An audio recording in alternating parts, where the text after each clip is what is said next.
सर्वांना नमस्कार. आदिमाया प्रस्तुत अनाहत अभ्यास वर्गातल्या सर्व साधकांचं आणि आजच्या आपल्या सत्राचे मार्गदर्शक डॉक्टर अविनाश सावजी सरांचं मी स्मिता त्रिगुण कुलकर्णी मनापासून स्वागत करते. आपल्या सगळ्यांना मनापासून नमस्कार करते. सत्राची सुरुवात आपण नेहमीप्रमाणे प्रार्थनेनं करणार आहोत. त्यामुळे प्रार्थनेसाठी आणि तत्पूर्वी 2 वेळा दीर्घ श्वसन यासाठी आपण सगळ्यांनी तयार व्हायचं आहे. आवाज कोणीतरी कमी येतोय असं म्हटलंय. बाकी सगळ्यांना तो व्यवस्थित येतोय ना? एकदा चॅटबॉक्स मध्ये येस म्हणून मला सांगा. हो हो, अगदी छान येतोय. ओके, ठीक आहे. ज्यांना कमी येतोय त्यांनी लिव्ह करा मीटिंग आणि परत जॉईन करायचं आहे. आता मध्ये शक्यतो काही टाकू नका. ओके, सगळ्यांनी ताठ बसा. पाठीचा कणा, मान आणि मस्तक सरळ एका रेषेमध्ये, डोळे अलगद मिटलेले आणि हात मांडीवर चिन्मुद्रेमध्ये. 2 वेळा दीर्घ श्वसन आणि प्रार्थना. श्वास घ्या,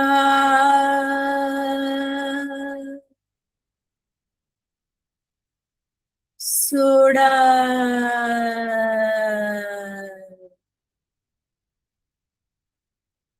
श्वास घ्या,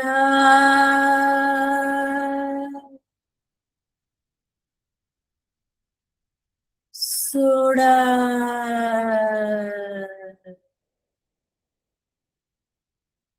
प्रार्थनेसाठी सगळ्यांनी हात नमस्कार मुद्रेमध्ये घ्यायचे आहे. दीर्घ श्वास घ्या. ओम सहना भवतु सहनौ भुनक्तु सह वीर्यं करवावहै तेजस्विनावधीतमस्तु मा विद्विषावहै. ओम शांति शांति शांति. नमस्कार मुद्रेतले हात पुन्हा एकदा कुठल्याही आरामदायी स्थितीमध्ये ठेवायला हरकत नाहीये. पुन्हा एकदा सगळ्यांना नमस्कार आणि सगळ्यांचं स्वागत करते. यानंतर मी आजचे आपले मार्गदर्शक डॉक्टर अविनाश सावजी सरांचा परिचय करून देत आहे. डॉक्टर साहेबांना विनंती करते, येस त्यांनी व्हिडिओ चालू करावा. नमस्कार डॉक्टर साहेब. डॉक्टर साहेबांची ओळख करून देताना मला खूप आनंद होत आहे. डॉक्टर साहेबांचा आणि माझा परिचय गेले 4 म्हणजे जशी मी VRS घेतली आणि आमच्या आणखीन एक आता ऍडिशनल कलेक्टर आहेत किरण कुलकर्णी म्हणून, त्यांनी मला सावजी सरांबद्दल माहिती करून दिली होती आणि त्यानंतर सावजी सर घेत असलेले अनेक कोर्स चा लाभ मी पण घेतलेला आहे. सरांची ओळख करून देते. सर हे संचालक आहेत प्रयास अमरावती नावाची जी संस्था आहे, प्रयास संस्था. इतक्या वेळ तुम्हाला मागे प्रयासचं चिन्ह दिसत असेल, लोगो दिसत असेल, त्याचे सर संचालक आहेत. GMC नागपूरचे ते 1978 बॅचचे डॉक्टर आहेत. सिंदखेड राजासारख्या एका लहानशा गावातून सामान्य कुटुंबातून डॉक्टर अविनाश सर यांनी हे 10वी आणि 12वी या दोन्हीही वर्गामध्ये बोर्डात गुणवत्ता यादीत होते. हे सांगताना मला विशेष आनंद होत आहे. आणि कधी कधी असं होतं की 10वी 12वीत असणारी हुशार मुलांची हुशारी पुढे टिकतेच असं नाही, किंवा इतके छान पुढे करिअर होतेच असं नाही. पण GMC नागपूर MBBSच्या अंतिम वर्षात सुद्धा सर पहिल्या 10 मध्ये उत्तीर्ण झालेले आहेत. आपल्या ज्ञानाचा उपयोग पैसे कमावण्याकरता न करता गरजू लोकांसाठी करायचं ठरवून पुढचं विद्यापीठाचं शिक्षण त्यांनी थांबवलं. हे खूप महत्वाची गोष्ट आहे. म्हणजे आजची सामाजिक परिस्थिती आणि त्या पार्श्वभूमीवर डॉक्टर साहेबांचं कार्य हे विशेष मोलाचं आहे. सुरुवातीचे 23 वर्ष छोट्या गावात राहून आदिवासी आणि ग्रामीण लोकांचे प्रश्न सोडवण्याचं कार्य डॉक्टर साहेब करत राहिले. आता 26 वर्षापासून गेल्या जीवनशैली आणि आरोग्य या विषयाला घेऊन डॉक्टर साहेब विशेषतः कार्यरत आहेत. स्वतःचा अभ्यास आणि अनुभव याच्या आधारे प्रिव्हेंटिव्ह कार्डिओलॉजिस्ट, डायबेटॉलॉजिस्ट आणि लाईफस्टाईल मेडिसिन एक्सपर्ट अशी लोकांमध्ये डॉक्टर साहेबांनी खास अशी ओळख निर्माण केलेली आहे. अत्यंत प्रभावशाली वक्तृत्व, संपूर्ण राज्य आणि देशाविदेशातही कमावलेला खूप मोठा लोकसंग्रह, हजारो तरुणांचे मेंटर, अनेक संस्था संघटनांचे मार्गदर्शक असे अत्यंत बहुआयामी, विचारवंत आणि अभ्यासू असं हे व्यक्तिमत्व आहे. हजारो जाहीर व्याख्यानं डॉक्टर साहेबांनी आतापर्यंत केलेत. 5000 पेक्षाही जास्त शाळा महाविद्यालयामध्ये, लाखो विद्यार्थी, हजारो शिक्षक प्राध्यापकांना प्रत्यक्ष ऑफलाईन, आजकाल ऑनलाईन मध्ये आपण फार वेळ म्हणजे ऑनलाईन ऍक्टिव्हिटी जास्त करत असतो, पण ऑफलाईन ऍक्टिव्हिटी डॉक्टरांनी केलेली आहेत. आणि डॉक्टर साहेबांनी केलेल्या मार्गदर्शनाचे काही विषय मी तुम्हाला मुद्दामून वाचून दाखवते की त्याचा स्पेक्ट्रम किती मोठा आहे हे तुमच्या लक्षात येईल. सुजाण पालकत्व, यशस्वी व्हा, जगायचं का आणि कशासाठी, नाती घट्ट करूया, राग अहंकाराचं व्यवस्थापन, व्हिजन 2045 म्हणजे 20 वर्षानंतर मी कुठं असेन आणि तिथं पोहोचण्यासाठी आज मला काय करायला पाहिजे, त्यानंतर शतायुषी व्हा, आरोग्यदायी जीवनशैली, अशा वेगवेगळ्या जीवनोपयोगी विषयावर हजारो व्याख्यानं, शेकडो कार्यशाळा आणि प्रशिक्षणं डॉक्टर साहेबांनी घेतली आहेत. डायबेटीस, ब्लड प्रेशर, थायरॉइड, लठ्ठपणा, अस्थमा, हार्ट अटॅक, गुडघेदुखी, पाठदुखी, संधिवात आणि इतर अनेक ऑटो इम्युन आजार जे एरवी कधीच बरे न होणारे आणि वाढतच जाणारे असं आपण मानतो, ते पण पूर्णपणे रिव्हर्स करता येतात, औषधं बंद करता येतात. हे अलीकडील अनेक संशोधनातून सिद्ध झालेले आहेत आणि अशाच प्रकारचा प्रयोग डॉक्टर अविनाश सावजी आणि त्यांची टीम ऑनलाईन पद्धतीनं गेल्या 4 वर्षापासून करत आहेत. मला आठवतं डॉक्टर साहेब, अनाहत अभ्यास वर्गाच्या कार्यशाळा जेव्हा मी सुरू केल्या तेव्हाच साधारणपणे तुमचं ऑनलाईन हे चालू झालेलं होतं. अर्थात डॉक्टर साहेबांच्या आता 100च्या वर कार्यशाळा पोचलेल्या आहेत, हे पण मी सांगते. 4000 पेक्षाही जास्त रुग्णांचे अनुभव त्यांच्या गाठीशी आहेत आणि आतापर्यंत अमेरिकेसह इतर 16 देशांमधल्या आणि आपल्या देशातल्या 18 राज्यांमधल्या आणि महाराष्ट्रातील बहुतेक सर्व जिल्ह्यातल्याच रुग्णांनी याचा लाभ करून घेतलेला आहे आणि यामध्ये मिळणारे परिणाम हे कुठल्याही औषधांशिवाय फक्त जीवनशैलीत बदल करून मिळालेले आहे. ती आरोग्यदायी जीवनशैली नेमकी काय आहे, तिचा उपयोग आपल्याला स्वतःला, कुटुंबासाठी काय करू शकतो याच्याबाबत ते वेगवेगळ्या कार्यक्रमात मार्गदर्शन करतात. बायपास, अँजिओप्लास्टी न करता केवळ जीवनशैलीमध्ये योग्य ते बदल करून हृदयाच्या रक्तवाहिन्यांमधील ब्लॉकेजेस दूर करता येतात. या संशोधनावर आधारित आरोग्यदायी जीवनशैली गेल्या 26 वर्षात डॉक्टर अविनाश सावजी हे लाखो लोकांपर्यंत घेऊन गेले आहेत आणि असं करणाऱ्या आपल्या देशातल्या सुरुवातीच्या काही निवडक डॉक्टरांपैकी ते आहेत. असं बहुआयामी आणि ऋषितुल्य असं व्यक्तिमत्व आज आपल्याला लाभलेलं आहे. डॉक्टर साहेबांचे सुपुत्र अपार सावजी यांचा पण मी मुद्दामून उल्लेख करते, कारण एस्वासा विद्यापीठाचं नाव तुम्ही सारखं माझ्याकडून ऐकत असता. तिथं नॅचरोपॅथीचं जे स्वतंत्र डिपार्टमेंट आहे तिथे अपार सावजी सर काम करतात. त्यांचं शिकवलेलं मी पण ऐकलेलं आहे आणि त्यांचाही खूप रिसर्च ओरिएंटेड असं त्यांचं काम आहे. तर डॉक्टर साहेब, आता अधिक न वेळ घेता मी आपल्याला विनंती करते की त्यांनी आपण मार्गदर्शनाला सुरुवात करावी आणि माझा व्हिडिओ आणि माईक मी बंद करते. धन्यवाद स्मिताताई. मला आनंद वाटतोय की तुमच्या या अनाहत वर्गाच्या साधकांसोबत आज संवाद साधण्याची संधी मिळते आणि सातत्याने तुम्ही पण कार्यरत आहात. मुद्दा म्हणून काय म्हणू, शासकीय या सगळ्या काय म्हणता येईल त्याला अतिशय छान असलेली नोकरी, त्यामधनं स्वेच्छेने निवृत्ती घेऊन अशा कामासाठी आपला आयुष्याचा वेळ खर्च करणं ही एक वेगळी गोष्ट आहे. फार कमी लोक असं करतात. त्यामुळे तुमच्या या सगळ्या प्रयत्नाला माझ्या खूप साऱ्या शुभेच्छा आहेत आणि सर्व साधकांना पण या निमित्ताने आपण पुढच्या साधारणपणे 1 तासामध्ये जे काय बघणार आहोत त्याचा नक्कीच उपयोग होईल अशी खात्री फक्त मी सुरुवातीला देऊ इच्छितो. मी माझे स्लाइड्स शेअर करतो, म्हणजे मग आपण जरा पुढे जाऊया. जसं आता स्मिताताईंनी सांगितलं तसं गेले साधारणपणे 6 वर्ष झाले. आता कोविड सुरू झाला आणि आम्ही ऑनलाईन पद्धतीने ह्या सगळ्या गोष्टी सुरू केल्या. तर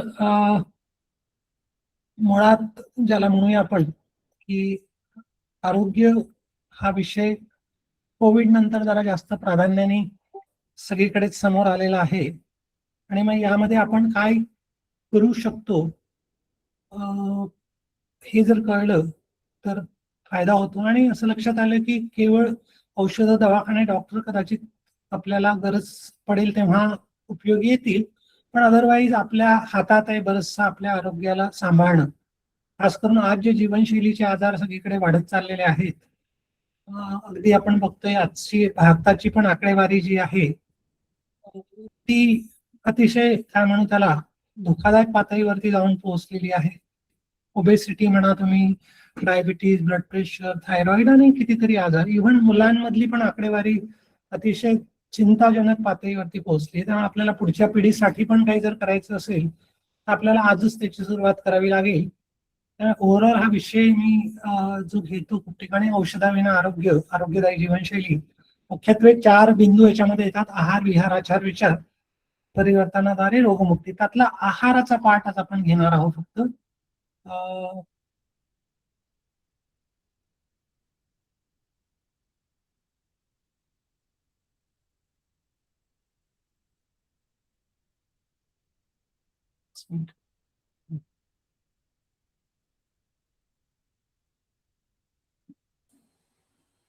असं म्हटलं जाते की food is the supreme medicine, अन्न परम औषधम.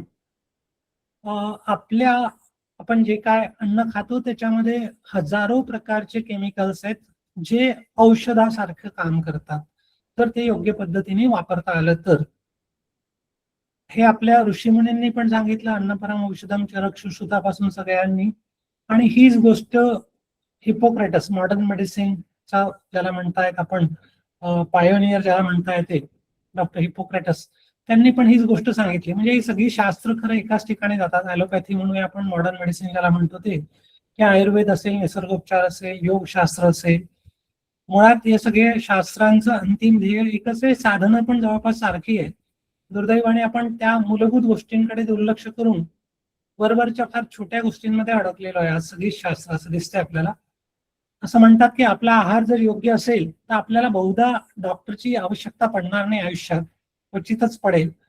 आणि आपला आहार जर चुकीचा असेल तर जगातील कुठलेच डॉक्टर आपल्या फारशा उपयोगाचे असू शकणार नाही. त्यामुळे आहाराचा आपल्याला छान प्रकारे उपयोग करता येणं महत्वाची गोष्ट आहे. औषध म्हणून इव्हन आजार झाल्यावरही जर आहाराचा आपण औषधासारखा उपयोग केला तर आजार रिव्हर्स होतात. औषधं जी काय आता चालू असतील ती बंद होऊ शकतात. आणि जर आजारी होण्याच्या आधीच जर आपण आहाराचा योग्य उपयोग केला तर आपल्याला आजार होण्याची शक्यता पण फार कमी होऊन जाणार आहे. ऍक्च्युअली मी आता जे काय करतो आहे ते एक चॅरिटी डोमेन मध्येच करतोय. प्रयास नावाची आमची एक ऑर्गनायझेशन आहे, 94 ला सुरुवात झालेली, आणि त्याच्या अंतर्गत आता आम्ही हा कार्यक्रम चालवतो. गेले 26 वर्षांपासून, असं स्मिताताईंनी ओळख करून दिली. ऑलमोस्ट सगळ्या महाराष्ट्रात मी गेलेलो आहे, महाराष्ट्राच्या बाहेर पण गेलेलो आहे. आणि आता 6 वर्षांपासून आम्ही हे ऍक्च्युअली पेशंट्स घेऊन, इंडिव्हिज्युअल पेशंट घेऊन त्यांना त्यांच्यावर उपचार करण्याचं काम करतोय. फक्त जीवनशैलीच्या द्वारे उपचार करणं. आणि एक टीम आहे आमची हेल्थ केअर प्रोफेशनल्सची, आणि हे सगळं पैशांसाठी नाही करत. माझी ओळख करून दिलेलीच आहे, त्याच्यामुळे याच्यात जात नाही. या सगळ्यांना हल्ली लाईफस्टाईल मेडिसिन असं म्हटलं जाते मॉडर्न मेडिसिनच्या भाषेमध्ये. मला हे जे काय कळलं ते मॉडर्न मेडिसिनच्या अभ्यासातूनच कळलं मुख्यत्वे. आणि मग पुढे असं कळलं की ह्या सगळ्या गोष्टी, मी जसं म्हणालो, हे सगळ्या पॅथी एकाच जागी पोहोचतात. यालाच हल्ली इंटिग्रेटिव्ह मेडिसिन किंवा पर्सनलाइज मेडिसिन असं पण म्हटलं जाते. बऱ्याचशा मेडिकल कॉलेजेसमध्ये आता डिपार्टमेंट ऑफ इंटिग्रेटिव्ह मेडिसिन सुरू झालेले आहे. आत्ता कुठे काही कॉलेजेसमध्ये काही सर्टिफिकेट कोर्सेस या लाईफस्टाईल मेडिसिन मध्ये सुरुवात झालेली. अजून डिप्लोमा आणि डिग्री कदाचित सुरू व्हायचे. येणाऱ्या दिवसांमध्ये मात्र बरीच शक्यता आहे की या विषयामध्ये डिप्लोमा आणि degree courses, post graduate degree courses पण सुरू होतील, कारण ती जगाची आज मुख्य गरज राहिलेली आहे. दुर्दैवाने आम्हा डॉक्टरांना आहारशास्त्राबद्दल, आहार ऍज अ थेरपी फारसं शिकवल्याच जात नाही. पूर्ण आमच्या 5.5 वर्षाच्या सिलेबसमध्ये हार्डली 1, 2, 4, 5 दिवस आहाराबद्दल शिकवल्या जाते. आणि ते पण फर्स्ट MBBS मध्ये फिजिओलॉजी बायोकेमिस्ट्री या विषयात असते. एकदा फर्स्ट MBBS पास झालो की आम्ही ते सगळं विसरून जातो. आणि मग थोडंफार प्रिव्हेंटिव्ह मेडिसिन मध्ये शिकवल्या जाते, जो काही कोणाच्याच प्रायोरिटीचा विषय नसतो बहुधा शिकताना. त्यामुळे जोपर्यंत हा हार्ड कोअर ज्याला म्हणूया ब्रँचेस ज्या आहेत, मेडिसिन, सर्जरी, पिडियाट्रिक, गायनिक, याचा पाठ होणार नाही तोपर्यंत कदाचित हे पोहोचणार नाही. आणि ही स्थिती ऑलमोस्ट सगळ्या जगातल्या मेडिकल कॉलेजेसची आहे. माझ्या माहितीनुसार अमेरिकेमधलं टेक्सास हे पहिलं राज्य आहे की तिथल्या गव्हर्नरनी आता नुकतंच मागच्या वर्षी एक बिल साईन केलं की त्या बिलनुसार टेक्सास राज्यामधल्या सगळ्या प्रॅक्टिसिंग डॉक्टर्सला, कुठल्याही ब्रँचेसचे असो, कंपल्सरी न्यूट्रिशन एज्युकेशनचं ट्रेनिंग घेणं कंपल्सरी केलं बाय लॉ. आणि कदाचित येणाऱ्या दिवसांमध्ये सगळीकडेच करावं लागणार आहे. सध्या जे शिकवल्या जाते, जो काय सिलेबस आहे, तो या सगळ्या क्रॉनिक आजारांसाठी फारसा उपयोगाचा नाहीये. आत्ता फक्त एवढंच आहे की आम्हाला आयुष्यभर औषधं घ्या, डायबिटीस झालाय, BP झालाय, मरेपर्यंत गोळ्या घ्या, एवढंच आम्ही फक्त सध्या आमच्या रुग्णांना सांगतो. त्याच्या पलीकडे जातच नाही अजून. त्यासाठी कदाचित सिलेबसमध्येच बदल करण्याची गरज असणार आहे. जगभरामध्ये 100 पार केलेल्या लोकांचा जो काय अभ्यास केला गेला, अनेक अभ्यास एजिंग बद्दल सुरू आहेत. त्यातला एक अभ्यास जो आहे तो नॅशनल जिओग्राफिक्सने केलेला आहे. एक रिसर्च प्रोजेक्ट त्यांनी राबवला 2-3 वर्ष. एक मोठी टीम जगभरात फिरत होती की 100च्या जवळपास पोहोचलेले तरुण लोक जगभरात कुठे राहतात संख्येने जास्त, त्यांना काही ठिकाणं सापडली, 5 ठिकाणं मुख्यत्वे. त्यातलं एक कदाचित बहुतेकांनी थोडंफार ऐकलं असेल, जपान मधलं ओकिनावा आहे, एक ग्रीसमध्ये आहे, एक इटलीमध्ये आहे, एक कोस्टारिकामध्ये आणि एक कॅलिफोर्नियाच्या बाजूला. तर इथली लोक का बरं 100च्या वर जगतात आणि का म्हातारे न होता जगतात, तरुण का असतात 100 वर्षाच्या वयातही, त्यातली 4 तत्व सापडली. त्यातलं पहिलं तत्व आपल्या आजच्या विषयाशी रिलेट करणार आहे की ते काय खातात, ते जे काय खातात ते ताजं आणि स्वच्छ असते. म्हणजे घरी तयार केलेला आणि जो उद्यापर्यंत राहिला तर खराब होऊन फेकून द्यावा लागेल असा आहार हा आरोग्यासाठी चांगला असतो. जो हप्तो गिनती महिनो गिनती खराब होत नाही तो बहुधा आरोग्यासाठी चांगला नसतो. ताजा याचा अर्थ जे उद्यापर्यंत राहिलं तर नासेल, फेकून द्यावं लागेल ते चांगलं, ते आरोग्यासाठी चांगलं. याचा अर्थ घरी तयार केलेलं अन्न हे आरोग्यासाठी चांगलं आहे. जे पॅकेजवाल्या वस्तू आहेत ज्या महिनोगिनती चांगल्या राहतात, फ्रेश दिसतात, त्या आरोग्यासाठी चांगल्या नाहीयेत. आणि दुसरं स्वच्छ याचा अर्थ त्याच्यामध्ये काहीही मिसळलेलं नाही, नो ऍडिटिव्ह. दिसायला स्वच्छ नाही, फक्त दुर्दैवाने आपले सगळे इंडिकेटर कॉस्मेटिक झालेले आज. त्यामुळे स्वच्छ याचा अर्थ त्याच्यामध्ये काहीही मिसळलेलं नाही. 2 अस्वच्छ वस्तू आपण बहुतेक सगळे खातो आपल्या घरांमध्ये. त्यातलं एक आहे रिफाईंड कुकिंग ऑइल.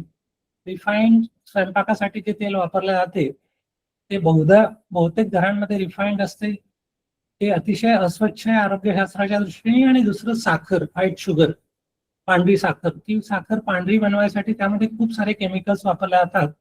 त्यामुळे हल्ली बरेच शास्त्रज्ञ तर या तेल आणि साखरेला खाण्याच्या वस्तूच मानत नाही. फार तर ते काय म्हणून प्रिझर्वेटिव्ह सारखे जिथे कुठे गरज असेल तिथे वापरावे, त्याच्या पलीकडे ते वापरू नये.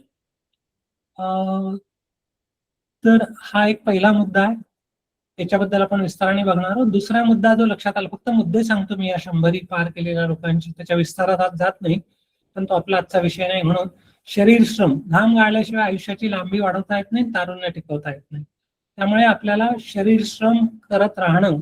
दुर्दैवाने आपण सगळे बैठी जीवनशैली आज अवलंबतोय म्हणून अडचण आहे. तिसरा जो मुद्दा आहे तो शेअर अँड केअर ॲटिट्यूड, पारस्परिकता, एक दुसऱ्यांच्या सुखदुःखात धावून जाण्याची वृत्ती थोडीफार खेड्यांमध्ये अजून कायम आहे. शहरामध्ये जसजसे आपण शिकलो, सिव्हिलाइज झालो, शहरात गेलो, जास्त पैसे कमवायला लागलो, तसतसं हे मी आणि माझं याच्यामध्ये आपण अडकलो आणि हे अनेक आजारांचं एक कारण आहे असं या अभ्यासातनं लक्षात आलेलं आहे. त्यामुळे सुखदुःख वाटून घेणे केवळ धार्मिक किंवा आध्यात्मिक फिलॉसॉफिकल अशी गोष्ट नाही जी साधू संतांनी सांगितली, ती आज मेडिकल सायन्स सांगते. आणि चौथी गोष्ट जी ज्याच्याबद्दल आपण उद्या बोलणार आहोत तो आहे जगण्याला हेतू पाहिजे असतो, पर्पज ऑफ लाईफ. का जगायचं हे जर कळलं नाही तर सगळं आयुष्य कसं जगायचं याच्यातच चाललं जाते. दुर्दैवाने आपल्यातले मेजॉरिटी लोक का जगायचं हे न कळल्याने कसं जगायचं याच्यातच आपण दिवस घालवतोय. हा हेतू कसा शोधायचा आयुष्याचा, पर्पज ऑफ लाईफ, आणि त्याचा आणि आजारांचा काय संबंध आहे त्याच्या संदर्भात उद्या आपण काही विस्ताराने थोडंसं बोलूया. आता काही इंडिकेटर्स आहेत आरोग्याचे ज्याचा आहाराशी संबंध आहे म्हणून फक्त मांडतोय. एक तर आहार म्हणजे काय म्हणून आपण हल्ली हातभर तपासण्या करतो आपण, लॅब टेस्ट पॅकेज वाला 2000-3000 रुपयात 100-200 तपासण्या करून टाकतो. तर या सगळ्यांची खरंच गरज आहे का, सगळ्यांना हा प्रश्न आहे. उलट त्यातनं आपण आजारांची संख्या वाढवतोय. काही ना काहीतरी डेव्हिएशन असते. डेव्हिएशन याचा अर्थ काय अबनॉर्मल आहे असं नाहीये. त्यामुळे काही बेसिक तत्व जी आरोग्याची जी आहे ती आपण लक्षात ठेवली पाहिजे. एक तर कडकडून भूक लागली पाहिजे, हे पहिलं आरोग्याचं निदर्शक आहे. दुसरं जे आहे ते बेडवरती पडलं की अगदी मेल्यासारखी झोप लागली पाहिजे, बिलकुल काहीही झालं तरी जाग नको यायला, इतकी गाढ झोप लगेच लागायला पाहिजे. तिसरं जे सकाळी जेव्हा आपण जाऊ विसर्जनाला तेव्हा न त्रास होता सहज विसर्जन झालं पाहिजे. आणि चौथा मुद्दा जो आहे तो हा आहे की आपल्याला at the end of the day, दिवसाच्या शेवटापर्यंत आपला काम करण्याचा उत्साह, जे काय आपलं काम आहे दैनंदिन, तो उत्साह कायम राहायला पाहिजे. या 4 हे सगळ्यात सायंटिफिक आणि सेन्सिटिव्ह इंडिकेटर्स आहे आपल्या आरोग्याचे. ओके. त्यामुळे हे महत्वाचे आहेत आपलं आरोग्य कसं आहे तपासण्यासाठी. आणखीन एक इंडिकेटर जो आहे त्याला आपण म्हणूया आपलं वजन किती आहे.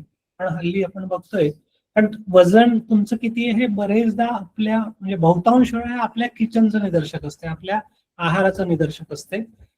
तर वजन किती असलं पाहिजे, तर साधारणपणे जुन्या पिढीसाठी 20व्या वर्षी होतं त्यांचं तेवढं आयुष्यभर कायम राहायला पाहिजे. त्यात जर 1 किलो वजन वाढलेलं असेल तर आजारांचा धोका 2% वाढतो, असं मेडिकल सायन्स सांगते. ओके. दुसरं, आता आजच्या पिढीसाठी हे सूत्र कदाचित बदलावं लागेल, कारण आज 30-35% मुलं अगदी बालवाडी आणि KG1 KG2 लाच ओव्हरवेट आहेत. त्यामुळे त्यांच्यासाठी हे सगळं सूत्र बदलेलं. आज 18-20 वर्षाच्या बऱ्याचशा मुलींमध्ये PCOD सारखे प्रॉब्लेम सुरू झालेले आहेत. आणखीन एक इंडिकेटर आहे की BMI, ज्याला बॉडी मास इंडेक्स म्हणतात, वजन किलोग्रॅम मध्ये भागीला उंचीचा वर्ग, उंची मीटर मध्ये, हा 18.5 ते 21 आयडियल आहे. हे आपण पुढे बघणार आहोत. तिसरं एक सूत्र असते ज्याला वेस्ट हिप रेशो म्हणतो, किंवा वेस्ट साईज आपली. पुरुषांसाठी जास्तीत जास्त 36 इंच, आयडियली 32, जास्तीत जास्त 36. स्त्रियांसाठी आयडियली 28-30 आणि जास्तीत जास्त 32 ही साईज असली पाहिजे. वेस्ट लाईन वाढली की लाईफ लाईन कमी होते असं म्हणायचं. आपण जर ICMR चा सर्वे पाहिला 2010 आणि 20चा, तर असं लक्षात येते की ऍव्हरेज 10 किलोनी वजन वाढलेले आहे भारतीय स्त्री आणि पुरुषांचे. याचा अर्थ आपण आपलं आरोग्य जरा ढासळते आहे असाच त्याचा अर्थ आहे. वजन 2 प्रकारे वाढते आपलं. एक तर जर आपण वर्कआउट करत असू, व्यायाम करत असू चांगला, तर आपल्यामधले स्नायू वाढतात आणि हाडं वजनदार होतात. अशा प्रकारे वजन वाढलं तर चांगलंच आहे. पण आपल्यापैकी बहुतेकांचं वजन जे वाढलं ते चरबी जास्त जमा झाल्यामुळे वाढलेलं आहे, आणि ते मात्र घातक आहे. ते काय फारसं उपयोगाचं नाही आपल्या. हा एक BMI चार्ट आहे. आपलं वजन किती असलं पाहिजे लोकांना समजायसाठी म्हणून आम्ही सोपं केलं याला. हे सिग्नल आपले green, yellow, red. Green signal म्हणजे आयडियल वेट, BMI 18.5 ते 21. BMI 21 ते 23 बी हवेत, येलो सिग्नल, जरा सावध व्हा. आणि रेड म्हणजे 23 ते 27.5 म्हणजे ओव्हरवेट, आणि 27.5च्या पुढे ब्लॅक झोन म्हणजे ओबेसिटी, आजार आहे हा सगळा. तर प्रयत्न आपला असला पाहिजे की आपलं वजन ग्रीन झोन मध्ये असावं. अगदीच नाही तेवढं आयडियल पर्यंत जाता आलं तर निदान येलो झोन मध्ये तर असलंच पाहिजे. रेड आणि ब्लॅक मध्ये अजिबात नको भारतीय लोकांसाठी तरी. माझं उदाहरण सांगेल की माझी हाईट 6 फूट आहे, 183 सेंटीमीटर आहे. माझं वजन साधारणपणे 65 ते 68 या दरम्यान असते. म्हणजे ग्रीन झोन मध्ये साधारणपणे BMI 19-20 अशा दरम्यान असतो माझा गेले अनेक वर्ष. लेट फूड बी दाय मेडिसिन अँड मेडिसिन बी दाय फूड. हे परत father of modern medicine doctor Hippocrates यांच्या नावाची शपथ जगातले सगळे डॉक्टर घेतात, MBBS डॉक्टर. त्यांनी 2500 वर्षापूर्वी सांगितलेलं आहे की अन्न हेच आपलं खरं औषध आहे. त्यामुळे अन्नाचा औषधासारखा उपयोग करा, तर औषधांची गरज पडणार नाही आपल्याला कुठल्याच. आणि आपलं किचन हे आपली काय म्हणून दवाखाना आहे खऱ्या अर्थाने. त्यामुळे किचन मध्ये गडबड असेल तर पुढचे सगळ्याच गोष्टी बिघडतात. काही बेसिक नियम जे आहेत आहारशास्त्रामधले, जे निसर्गाकडे पाहून आपल्याला ठरवता बघता येऊ शकतात, तर हे आपल्याला आयुष्यभर पाळायला पाहिजे आणि सगळ्यांनाच पाळायला पाहिजे. त्यातला पहिला बेसिक नियम असा आहे की भूक लागली तरच तोंड उघडायचं खाण्यासाठी. दुर्दैवाने आपण काय करतो की अनेकदा तोंड उघडत राहतो भूक नसताना पण. या पृथ्वीवरचा कुठलाच प्राणी भूक नसताना तोंड नाही उघडत. अगदी जंगली प्राणी वाघही त्याचं पोट जर भरलेलं असेल आणि समोर शिकार असेल तरी तो तोंड नाही उघडणार. त्याला अपवाद फक्त एकच सगळ्यात हुशार प्राणी या पृथ्वीवरचा, तो म्हणजे मनुष्य प्राणी. की आवडती गोष्ट समोर आली की उघडलं तोंड, कोणी आग्रह केला की उघडलं तोंड, वेळ झाली की उघडलं तोंड, भूक असो की नसो, बोर झालं की उघडलं तोंड, टेन्शन आलं की उघडलं तोंड, टाकलं तोंडात काहीतरी. तर आपल्यापैकी अनेकांची तोंड दिवसभर उघडीच असतात, मध्ये मध्येच बंद होतात असंही म्हणावं लागेल. त्यामुळे आजपासून आपल्याला हा नियम करायला पाहिजे आणि हा आयुष्यभर पाळायला पाहिजे. अर्धे आजार तर चालल्याच जातात. ओके, भूक लागल्याशिवाय तोंड उघडायचं नाही, हा पहिला नियम. ओके, आणि हा सर्वांनी आणि आयुष्यभर पाळण्याचा नियम आहे. दुसरा नियम जो आहे तो काय आहे, किती वेळा तोंड उघडायचं, त्याला काही मर्यादा असली पाहिजे की नाही. त्यामुळे असं आम्ही म्हणतोय की बा जास्तीत जास्त 2 वेळा तोंड उघडावं. मुख्यत्वे धान्य ज्याला आपण म्हणतो, आपलं जेवण जे आहे मुख्यत्वे ते 2च वेळा असलं पाहिजे. आणि गरज पडलीच आणखीन काही सुरुवातीला तर 2 वेळा मग आपण काहीतरी फळं, कोशिंबीर, सूप असं काहीतरी घेऊ शकतो मध्ये, पण अन्न नाही तिसऱ्यांदा घ्यायचं. आपण सगळ्यांनी ऐकलेलं आहे 2 वक्ती रोटी. ओके, असा शब्द आहे. 3 वक्ती रोटी, 4 वक्ती रोटी असा कधी आपण शब्द नाही ऐकलेला. याचा अर्थ काय, रोटी याचा अर्थ आपण पकडूया कार्बोहायड्रेट, मुख्यत्वे धान्य पकडूया. तर 2दाच जेवण असायला पाहिजे. खास करून बैठी जीवनशैली आहे त्यांना तर तिसऱ्या जेवणाची काही गरजच नाहीये. जे शेतात राबणारे लोक आहेत त्यांच्यासाठी ठीक आहे, न्याहारी असणं वेगळी गोष्ट आहे. पण आपली आज बहुतेक शहरी राहणाऱ्या लोकांची बैठी जीवनशैली आहे, त्यामुळे आपल्याला हे तिसऱ्यांदा खाण्याची गरजच नाहीये. दुर्दैवाने आपल्याला हे सांगितलं आणि शिकवल्या गेलं, आपल्या माथी मारल्या गेलं की ब्रेकफास्ट हा महाराजासारखा करावा. ओके, खरं हे सगळं ब्रेकफास्टचे वस्तू बनवणाऱ्या कंपन्यांनी आपल्या डोक्यात भरवलेलं खूप आहे हे सगळं. त्यामुळे आयडियली ब्रेकफास्टची तशी गरज नाहीच आहे आपल्याला. त्यामुळे आयडियली ज्याला आपण म्हणू ब्रेकफास्ट आणि लंच असं मिळून ब्रंच करणं लवकर. अनेक घरांमध्ये ब्रेकफास्ट असाही 8:30, 9, 9:30 वाजता होतो. त्याच्या जागी 10, 10:30ला सरळ सरळ जेवण करून घेतलं so that is the best part. आणि संध्याकाळचं जेवण जे आहे ते पण महत्वाचं आहे, ज्याला सर्कॅडियन रिदम असं म्हणतो आपण. आपल्या शरीरामध्ये एक बायोलॉजिकल क्लॉक असते, ज्याला जैविक घड्याळ म्हणतो आपण. आणि आपल्या शरीरातले केमिकल्स तयार होण्याचं, वेगवेगळे स्त्राव, हार्मोन्स सिक्रीट होण्याच्या वेळा या ठरलेल्या आहेत. त्या काही आपल्या काय म्हणू आपल्या कामाच्या वेळा आणि आपल्या लाईफस्टाईलनुसार त्या नाही बदलत. निसर्ग नाही बदलणार. आपल्याला निसर्गाला अलाईन आपलं रोजचं रुटीन कसं करता येईल तर आपण आजारी पडण्याची शक्यता कमीच असणार आहे. म्हणून मग जेवणाच्या वेळा आयडियली सकाळी 10, 11, 12 म्हणूया फार फार तर, आणि संध्याकाळी 6, 7. शक्यतो 7 नंतर काहीही तोंडात आणि पोटात टाकू नये. 8 पकडूया, आता फारच आपलं बिघडलेलं आहे तर निदान ठीक आहे, काही दिवस 8 पर्यंत सुटका, पण शक्यतो 7 पर्यंत संध्याकाळचं जेवण झालेलं असलं पाहिजे. आज निदान एक 50, 60, 70, 80% घरांमध्ये रात्री 9 वाजता वगैरे प्राईम टाइम टीव्ही समोर लागलेला आणि जेवण सुरू असतात संध्याकाळचे. ही एक अतिशय महत्वाचं आहे. आज सर्कॅडियन रिदम वरती इतकी सारी संशोधनं चाललेली आणि खूप मोठी मोठी पुस्तकं त्या सगळ्या संशोधनांवर आधारित आलेली आहे.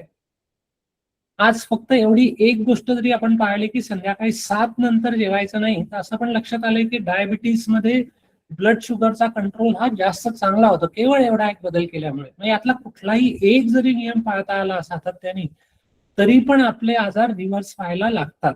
इतके साधे सोपे बिना पैशाचे सगळ्यांना घरच्या घरी करता येण्यासारखे विदाऊट एनी साईड इफेक्ट असे हे उपचार आहेत एका अर्थाने.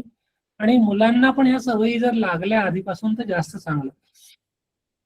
आपल्या कामाच्या वेळा आणि हे सगळ्या याचं थोडंसं कस्टमायझेशन करता यायला पाहिजे.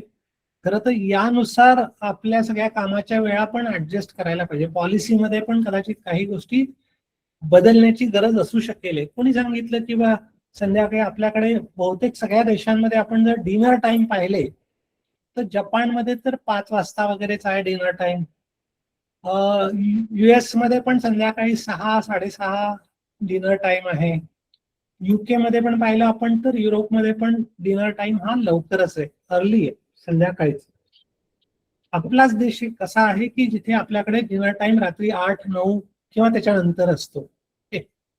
त्यामुळे आपल्याला हे बदलणं खूप गरजेचं असणार आहे. आणि निदान वर्षातले 300, 325 दिवस तरी आपल्याला हे नियम पाळावे लागतील. मग 10-20 दिवस आपण भलेही अपवाद म्हणून सगळं काही आपलं व्यवस्थित असेल तर आपण तेवढा अपवाद आपलं शरीर आणि निसर्ग सहन करू शकते. मात्र रोजच जर आपलं असं होणार असेल तर मात्र निसर्ग आपल्याला काय म्हणतो शिक्षा केल्याशिवाय राहणार नाही, हे तेवढंच खरं. हीच गोष्ट झोपेच्या संदर्भामध्ये पण येते. सर्कॅडियन रिदमचा जर आपण विचार केला, झोपेसाठी आयडियल वेळा ज्या आहेत त्या खरं झोपेमध्ये आपल्या शरीराचं सगळं रिजनरेशन होते. जी काय झीज होते दिवसभरात त्याची सगळी भरपाई, नवीन सफाईची कामं, ज्याला डिटॉक्स म्हणतो आपण, क्लिन्सिंग म्हणतोय, हल्ली मॉडर्न मेडिसिन मध्ये आम्ही त्याला ऑटोफिजी म्हणतो, हे सगळं रात्री होते झोपेमध्ये. ओके. आणि त्याच्या वेळा पण ठरलेल्या आहे. मॅक्सिमम हे क्लिन्सिंग आणि डिटॉक्स मेकॅनिझम जे असते ते रात्री 9 ते पहाटे 5 पर्यंत ऍक्टिव्ह असते. त्यामुळे या दरम्यान जर आपण झोपलेलो असू तरच हे सगळं डिटॉक्स मेकॅनिझम अतिशय छान काम करते. आता आपली लाईफस्टाईल एवढी बिघडलेली आहे त्याच्यामुळे ठीक आहे, आता अगदीच 9 जरी नाही तरी जास्तीत जास्त उशिरात उशिरा 11 वाजता तर झोपायलाच पाहिजे. आणि 11 वाजता झोपून सकाळी 5, 5:30, 6ला आपण उठू शकतो. जर चांगली गाढ झोप असेल तर एक 5-6 तास झोप पण पुरेशी असते, फार काही बिघडत नाही त्याने. म्हणजे मग या सगळ्या शरीराच्या क्रिया अगदी व्यवस्थित चालतील. म्हणून संध्याकाळचं जेवण, डिनर टाइम आणि झोपण्याची वेळ याच्यामध्ये पण साधारणपणे 3 तासाचं अंतर असलंच पाहिजे. त्यामुळे 11 जर आपण 4 असेल तर आणखीन उत्तम, पण निदान 3. त्यामुळे 11ला जर आपण झोपणार असू उशिरात उशिरा तर आपलं जेवण 8च्या आधीच संपायला पाहिजे. 7ला जर संपलं तर फारच उत्तम, म्हणजे 4 तासाची गॅप मिळणार आहे. अर्धे प्रॉब्लेम तर संपूनच जातात, फॅटी लिव्हर पासून तर बाकी सगळ्याच गोष्टी. त्यानंतरचा आणखीन एक नियम जो आहे तो अन्न गिळण्यापूर्वी 32 वेळा चावून खा. आता हे पण काही सांगण्याची गरज आहे का? आपण सगळेच म्हणतो की किती वेळा चावून खायला पाहिजे, सगळ्यांना माहिती आहे. लहान लेकरालाही विचारलं तरी तो सांगेल की 32 वेळा चावून खायला पाहिजे. प्रत्यक्षात आपण किती वेळा चावून खातो? तुमच्यापैकी किती लोकांनी मोजलंय ऍक्च्युली? माझा अनुभव असा आहे की बहुतेकांची गाडी 4-6च्या पुढे जात नाही. आता आम्ही जे शिकवतो इथे 6 महिन्याचा एक कोर्स करून घेतो लोकांकडून हे सगळं, तर अगदीच खूप छान हुशार professionals, IT, post graduate, PhD science मधले डॉक्टर्स वगैरे महिना 2 महीन्यानंतरही म्हणतात सर अभी तो कहाँ 10-12 बार चबाने तक पहुंच गए, अभी 32 तो बहुत लंबा है. एवढं आपलं गाडं सगळं बिघडलेलं आहे. 32 वेळा का बरं चावून खाल्लं पाहिजे त्याच्या मागे पण विज्ञान आहे. त्या सगळ्या विज्ञानाच्या खोलात मी जाणार नाही आज, तेवढा वेळ नाही आपल्याकडे. पण आम्ही जो कोर्स करतो त्याच्यामध्ये या सगळ्या मागचं बेसिस लॉजिक जे आहे, एव्हिडन्स बेस्ड मेडिसिन ज्याला म्हणतो आम्ही आता, ते सगळं एक्सप्लेन करतो. पण एकतर यांनी वजन कमी व्हायला मदत होते 32 वेळा चावून खाल्ल्याने. आपला जो पोर्शन साईज आहे तो आपोआप मर्यादित होतो 32 वेळा चावून खाल्ल्याने. कारण जेवढं आपण चावू तेवढं आपल्या ब्रेनमध्ये एक तृप्ती देणारं केंद्र असते, खाल्ल्याची तृप्ती देणारं, सटायटी सेंटर म्हणतो आम्ही त्याला. ते लवकर शांत होते. मग एवढं खाण्याची गरज राहत नाही, एवढ्यातही मन पण शांत होते. शरीराला तर लागतच नाही. तिसरं आहे की रक्तातील साखर आणि कोलेस्ट्रॉलची पातळी पण कमी व्हायला मदत होते याच्यामुळे. चौथं आहे की आपल्याला अन्नाची चव आणि आनंद समजतो, कारण आपण अन्न फक्त काही प्रोटीन कॅलरीसाठी खात नाही आपण, ओके, आनंदासाठी पण खातो. आणि टेस्ट बड जे असतात, चव समजणाऱ्या ग्रंथी फक्त जिभेच्या समोरच्या भागावर आहे. आपण नुसतंच जर गिळत असू तर चव कसली समजणार आहे? किती खाल्लं, एवढं मग खावं लागते चवीच्या आनंदासाठी. ते ओढ्यावरती येईल 32 वेळा चावून खायला सुरुवात केली तर. ओके. केवळ एवढ्या एका गोष्टीने पण डायबिटीस रिव्हर्स होऊ शकतो आणि वजन कमी होतात आणि इतर अनेक आजार, अनेक प्रॉब्लेम कमी व्हायला लागतात. लहान बाळ जेव्हा खायला शिकते तेव्हा आठवून बघा तुमच्या घरातलं, तेव्हा त्याचं काय असं 10 मिनिटात जेवण होते का? अजिबात नाही. त्याच्या मागे एक घास चिवचा, एक घास काऊचा, असं करत करत घरभर फिरावं लागते. तेव्हा कुठे तो जेवतो अर्धा 1 तासात. आणि तेच लहान बाळ थोडस मोठं झालं आणि शाळेत जायला लागलं, 1ली 2री किंवा बालवाडीतही, आणि स्कूल बस ऑटो आली तर आपण मोठे लोक काय म्हणतो त्याला? लवकर गिळ ना, नरड्याचं छिद्र लहान आहे का तुझ्या, उशीर होऊन राहिला. तर त्याची जी ही नॅचरल सवय आहे ती आपण बिघडवतो आणि मग त्यांना आजाराच्या दिशेने आपण घेऊन जातो, आपल्याच मुलांना, आपल्याच घरातल्या मुलांना. ते बदलायचं असेल तर आपला काय म्हणतो आपण, इटिंग टाइम आपल्याला वाढवायला पाहिजे. 20-25 मिनिटं तरी ताटावरनं उठायला नको, आणि ते टीव्ही स्क्रीन समोर नसताना. ओके. हल्ली नाहीतर एक 60-70-80% घरात संध्याकाळची जेवण टीव्हीच्या समोर होतात. त्या मोबाईल तर असतो प्रत्येकाकडे. ते बदलायला पाहिजे आपल्याला. पूर्ण लक्ष, अन्न हे पूर्ण ब्रह्म, अन्न हे मेडिटेशन समजून माइंडफुली खायला आपल्याला शिकलं पाहिजे, तर अर्धे प्रॉब्लेम कमीच होतात. त्यानंतर आहे all things in moderation. Okay, परत हे डॉक्टर हिपोक्रेटस 2500 वर्षापूर्वी सांगितलं, right amount of nourishment and exercise, not too little not too much, is the safest way to health. Okay, हीच गोष्ट अनेक साधू संतांनी ऋषीमुनींनी सांगितलेली आहे की अति तेथे माती. ओके नाही, त्यामुळे आपल्याला कितीही चांगली गोष्ट आहे असं म्हटलं तरी अति झाली की त्याची माती होते, एवढं आपल्याला लक्षात ठेवायला पाहिजे. सगळ्या गोष्टी एक विशिष्ट मर्यादेत आपल्याला वापरायला शिकलं पाहिजे की नाही, नाही तर प्रॉब्लेम होणार. अगदी तुम्ही काजू बदामही म्हटले किती पौष्टिक आहे आणि ते जर भरपूर खाल्ले तर त्याने पण नुकसान व्हायची शक्यता खूप असणार आहे. आता ज्या गोष्टी 2500-3000-4000 वर्षापूर्वी सांगितलेल्या आपल्या प्राचीन ऋषीमुनींनी, जगातल्या सगळीकडच्याच लोकांनी, शहाण्या लोकांनी, दुर्दैवाने आपण आज शिकलेले लोक असूनही हा शहाणपणा आपण नाही शिकलोय, हे दुर्दैव आहे. आपलं ताट कसं असलं पाहिजे, आम्ही असं म्हणतो की आपलं ताट रेनबो थाली असली पाहिजे, म्हणजे इंद्रधनुष्याचे रंग आपल्या ताटात असले पाहिजे मुख्यत्वे. या नाही इंद्रधनुष्य तर निदान तिरंगी थाली, हिरवा, पिवळा आणि लाल हे 3 रंग तर आपल्या ताटात असलेच पाहिजे शक्यतो प्रत्येक जेवणामध्ये. आणि हे रंग कशाचे आहेत? हे रंग निसर्गामधले रंग म्हणतोय मी, मुख्यत्वे भाज्या, फळं आणि सलाद. ओके, पण या सगळ्या रंगीत पदार्थांमध्ये बहुतेक सगळे मायक्रोन्यूट्रिएंट असतात. मेजॉरिटी मायक्रोन्यूट्रिएंट यामध्ये सगळ्यात जास्त प्रमाणात असतात. आपल्याला लागणारे काय म्हणू आपण, विटॅमिन्स आहेत सगळ्या प्रकारचे, मिनरल्स आहे जे आपल्याला आयरन, कॅल्शियम पासून सगळ्या गोष्टी लागतात, मॅग्नेशियम पासून सगळेच. त्याच्यानंतर सगळे एन्झाईम्स या रंगीत पदार्थांमध्ये आहे. अँटीऑक्सिडंट ज्याला आम्ही म्हणतो की जे हा सगळा कचरा साफ करायचं काम करू शकतात, ते सगळे निसर्गातल्या रंगीत वस्तूंमध्ये सगळ्यात जास्त आहे. मुख्यत्वे भाज्या, सलाद, फळं, धान्य, डाळींमध्ये पण आहेत, पण ते त्या मानाने कमी प्रमाणात आहे असं म्हणूया आपण. त्यामुळे निदान रेनबो थाली नसेल तर निदान तिरंगी थाली तरी आपली असलीच पाहिजे. हा प्रयत्न करा, त्या सीझन मध्ये जे काय मिळेल आपल्याला ते खायचं. किती आपलं कशी असली पाहिजे थालीची रचना आपली, निदान 60%, किमान 50 ते 60% भाग हा भाज्या, कोशिंबिरी या सलाद असं असलं पाहिजे.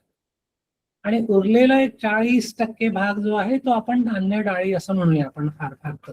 ओके, ज्यांना काहीतरी आरोग्याचे इश्यू आहे त्यांनी फळं शक्यतो जेवणाच्या सोबत घेऊ नये, स्वतंत्रपणे घ्यावीत, 2 जेवणांच्या मध्ये घ्यावीत भूक लागली तर, किंवा एक जेवण फळांचं घ्यावं कधीतरी पूर्णपणे, असं काहीतरी करता येऊ शकतं. म्हणजे काही अडचण जाणार नाही त्याला. अगदी वजन कमी करणारे किंवा डायबिटीस वाले पण आता आमच्याकडचे जे आहेत येतात रुग्ण सगळे, त्या सगळ्यांना आम्ही सगळी फळं खायला अलाव करतो, आंबा, केळी पासून तर सगळीच फळं. आणि ना तर त्यांची शुगर वाढत, ना तर त्यांची वजन वाढत, उलट शुगर कमी होते आणि वजन पण कमी होतात. अर्थात बाकी नियम सगळे पाळलेत तर मग याला काय हरकत नाही. आणि आता आम्ही जे काय रिव्हर्सल फेज मध्ये जो काय आहार देतो, थेरॅप्युटिक आहार ज्याला म्हणून, उपचार म्हणून, त्यात तर 80% आम्ही भाज्या, सॅलड आणि फळं सांगतो, 20% फक्त धान्य. पण नॉर्मली एरवी पण नॉर्मल लोकांनी 40% आयुष्यभरासाठी धान्य आणि डाळी असल्या पाहिजे, 60% मात्र भाज्या, फळं, सलाद ही असलीच पाहिजे. आणखीन काय सोपं करण्यासाठी आम्ही आणखीन एक केलंय की आपल्या तोंडात जाणारा खाद्याचा पदार्थ हा कुठून आला आहे, ओरिजिन काय आहे. शेतातून आलेला असेल तर ठीक आहे, योग्य आहे, म्हणजे जमिनीतून आला आहे तर योग्य आहे, कारखान्यातून आला तर बहुधा योग्य नाही, साधं गणित आहे. पटकन असे फिल्टर फार उपयोगी पडतात. शेंगदाणे शेतातून येतात, छान आहे. शेंगदाण्याचं तेल कारखान्यातून येते, बात करायला पाहिजे.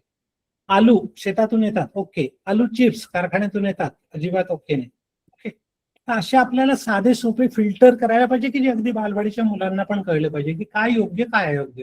सवयी लगेच एका दिवसात बदलतील असं नाहीये, पण ते जर बॅकग्राऊंडला असेल तर कधीतरी त्या सवयी बदलायला मदत होते नक्कीच. त्यामुळे आपल्याला विज्ञान हे जरा सोपं करायला पाहिजे, फार कॉम्प्लिकेटेड करून अशा आकडे आणि मोजून वापरून तर काही कोणी आहार घेणार नाही. अगदी काय म्हणून न्यूट्रिशन मध्ये पीएचडी केलेला पण काय असं तराजूनी तोलून जेवण नाही करत, त्याची गरज पण नाही आहे. खरं विज्ञान हे अतिशय साधं सोपं असते, प्रत्येकाला समजेल आणि आचरता येईल असं असते. दुर्दैवाने ज्यांना विज्ञान कळलंय ना, त्या सगळ्या हुशार लोकांनी ते एवढं कठीण करून सोडलंय की सामान्य लोकांनी त्याला हातच जोडावे.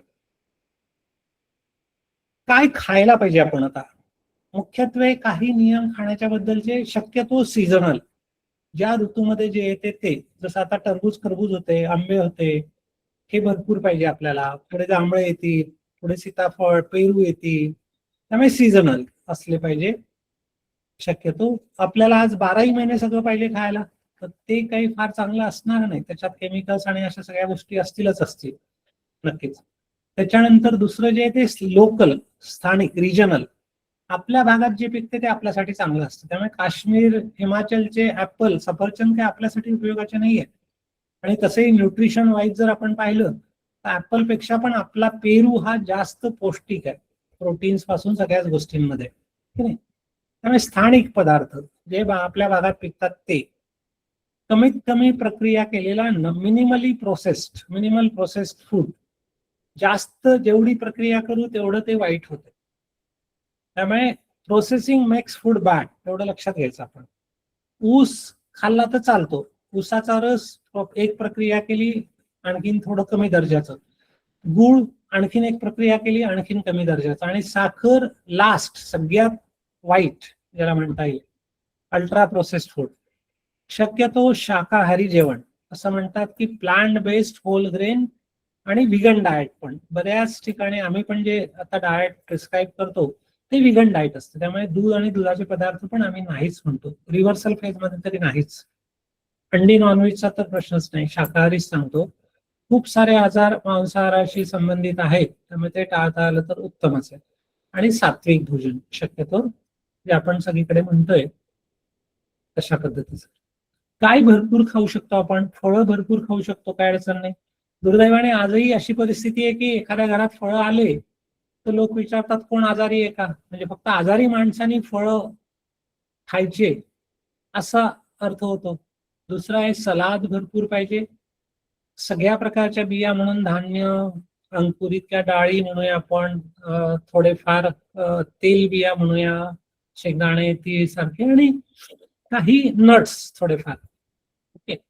अर्थात ज्यांना आजार आहे त्यांच्यासाठी याबद्दल थोड्याशा मर्यादा असतील, उपचार आजार रिव्हर्स होईपर्यंत. आणि भाज्या, सगळ्या प्रकारच्या फळभाज्या, पालेभाज्या, शेंगावर्गीय, हे सगळं भरपूर पाहिजे आपल्या ताटात. 60-70%, 80% पाहिजे असं म्हणूया आपण. काय कमीत कमी खायला पाहिजे, शक्यतो टाळायचंच. गेले आता साधारण आमच्याकडे 100 दिवस काहीतरी निवासी कार्यक्रम असतात. नुकतेच आता आमच्याकडे उन्हाळ्यामध्ये दरवर्षी आम्ही 7-7 दिवसांचे निवासी मुलांची शिबिरं घेतो. प्रयोगट 10 ते 20 4 बॅचेस असतात, आणि ऑलमोस्ट सगळ्या महाराष्ट्रातनं मुलं येतात. 30-40 मुलं असतात. तर गेली 2 वर्षांपासून आम्ही त्यांच्याही जेवणासाठी साखर आणि तेल आणतच नाही. आमच्या किराणाच्या यादीत नसते. रोज मुलांना गोड खायला देतो, पण साखर नसते. गूळ किंवा खजूर, किसमिस अशा गोष्टी वापरून, आणि तेल नसते. सगळा स्वयंपाक हा तेलाशिवाय बनतो.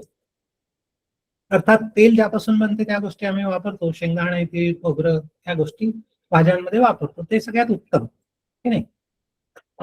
मीठाचा वापर कमीत कमी करायला पाहिजे आपल्याला. मिठाची फारशी गरज नसते शरीराला. आणि बेकरी किंवा मैदा सगळी बेकरी मैद्यामध्ये बनते, त्या मैद्याच्या वस्तू ह्या टाळायला पाहिजे. हे सगळे अल्ट्रा प्रोसेस्ड फूड आहे, आणि ते आरोग्यासाठी काही फार चांगले नाही आहेत, म्हणून ते टाळणं. हाऊ नॉट टू इट, मला वाटतं या चित्रावरनं स्पष्ट आहे की असं टीव्ही समोर, स्क्रीन समोर बसून खाऊन राहिले, किंवा शाळेला धावा चालली, तोंडात काहीतरी कोंबणं चाललेलं आहे, त्या मोबाईल आणि हे सगळं पाहून, हे सगळं टाळायला पाहिजे. शक्यतो कसं जेवण असलं पाहिजे आपलं, फार घाईगर्दी नको. जर प्रार्थना करून प्रसन्न वातावरणात जर भोजन केलं तर ते पचण्याला मदत होते. Feel the taste of food, not multitasking. एकाच वेळेला 4 कामं नाही करायची. जेवणाच्या वेळेस फक्त जेवण. पण पूर्वीच्या काळी जर जेवताना जर बोलायला लागलं तर मोठे लोक रागवायचे की जेवण पूर्ण करा मग मारा गप्पा. Seat at a real table. हल्ली बऱ्याच लोकांचं वर्क फ्रॉम होम आहे, त्यामुळे मग जिथे कुठे काम चालू आहे आणि तोंडात टाकणं चालू आहे असं काही लक्षात पण येत नाही. म्हणून एका फिक्स जागेवरती जेवणाचं करा. Respect your body and health. आपल्या शरीर काय सांगते आणि आपलं आरोग्य काय म्हणते त्यानुसार जेवणाचा प्रयत्न करा. Cook and it in a good mood. Even असं पण म्हणतात की अन्न शिजवणाऱ्याच्या भावना पण त्या अन्नामध्ये उतरतात आणि खाणाऱ्यापर्यंत पोहोचतात. त्यामुळे फार वैताग आणि चिडचिड असेल आणि त्या मूडमध्ये जर अन्न शिजवलं गेलं तर ते समोरच्याला काही फार लागेल, कितीही हेल्दी असलं, पौष्टिक असलं तरी पण त्याचे निगेटिव्ह परिणाम होण्याची बरीच शक्यता असेल. कारण भावना ह्या सगळ्या अतिशय महत्वाच्या आहेत. त्या सगळ्या एनर्जी वेव्हज आहे भावना म्हणजे. त्यामुळे कृतज्ञता अतिशय स्ट्रॉंग पॉझिटिव्ह इमोशन आहे, फिलिंग आहे. त्यामुळे कृतज्ञतेसह खाणं, प्रसाद समजून खाणं, देवाचा प्रसाद समजून, त्याने अन्नाची सगळी क्वालिटीज बदलते. दरवेळेस आपण काहीतरी खातो, आयदर आपण आजाराला बोलावतो किंवा आजाराविरुद्ध लढायला मदत करतो. आज जंक फूड मुलांचं आणि सगळ्यांचं आवडतं झालेलं आहे. हॉटेलिंग कॉमन झालंय. दर आठवड्याला एकदा बाहेर जाऊन खायचंच बा. पिझ्झा बर्गर पासून सगळं, तर ते काही आरोग्यासाठी चांगलं नाही. हे सगळे रंगीत पदार्थ आपली इम्युनिटी वाढवणारी आहेत, जे आपण पाहिलंय. आणि हे सगळं जंक फूड मुलांचं अतिशय आवडतं की रॅपर फाडा आणि तोंडात टाका सरळ. दुर्दैवाने जंक फूड हे असं सगळीकडे उपलब्ध असते. हेल्दी फूड साठी थोडीशी शिस्त लागते, थोडीशी प्लॅनिंग लागते, प्रिपरेशन लागते थोडीशी. म्हणून ते आपल्या घरात तयार पाहिजे कधी पण. नाही तर मग भूक लागल्यावरती काही माणूस फार विचार करत नाही, जे समोर आलं ते खाऊन टाकेल. त्यामुळे हे सगळं मुलांचं आवडतंय खरं. त्यामुळे आता हल्ली मोदीजींनी, आपले पंतप्रधान मोदीजींनी पण सांगितलंय की बा तेलाचा वापर निदान 10% कमी करा, साखर कमी करा. शाळांमध्ये शुगर बोर्ड आणि ऑइल बोर्ड लावणं कंपल्सरी केलंय. कॅन्टीन मध्ये काय असलं पाहिजे शाळा कॉलेजच्या याच्यासाठी गाईडलाईन आहे. दुर्दैवाने आपल्याकडे हे सगळे कागदावरती कायदे असतात, प्रत्यक्षामध्ये मात्र जमिनीवर जरा ते फार पाळल्या जातातच असं चित्र दिसत नाही. पण हे करणं गरजेचं आहे आपल्या पुढच्या पिढीला वाचवायचं असेल तर. ते मस्ट आहे. स्निग्ध पदार्थांची तशी पण आपल्याला फार गरज नसते. हे जर बैठी जीवनशैली असेल तर साधारणपणे अर्धा लिटर तेल भरपूर झालं आपल्याला. किंवा तेलाच्या जागी आपण तेलबिया वापरल्या तर 1 किलो 1.25 किलो तेलबिया महिन्याभरात, शेंगदाणे तेल, खोबरं सरळ ते भाजीत टाकलं तर त्याला तेल सुटणारच आहे आणि ते सगळ्यात शुद्ध असेल. शिवाय 1 किलो शेंगदाण्याचं तेल होण्यासाठी 2.5 किलो शेंगदाणे लागतात. त्यामुळे उरलेलं 1.5 किलो जे आहे, 1 लिटरच तेल तयार होणार 2.5 किलो शेंगदाण्यापासून. उरलेलं 1.5 किलो मध्ये खरं प्रथिनं असतात, मिनरल्स असतात, फायबर असते. ते सगळं आपण वाया घालवतो आणि त्याची ढीप बनते आणि पौष्टिक म्हणून गुरांना खाऊ घालतो. आणि ज्याच्यामध्ये कसलंही पौष्टिकता नाही आहे असं तेल आपण खातो, कुकिंग ऑइल. हे सगळं चुकीचं आहे. हे बदलायला पाहिजे आपल्याला.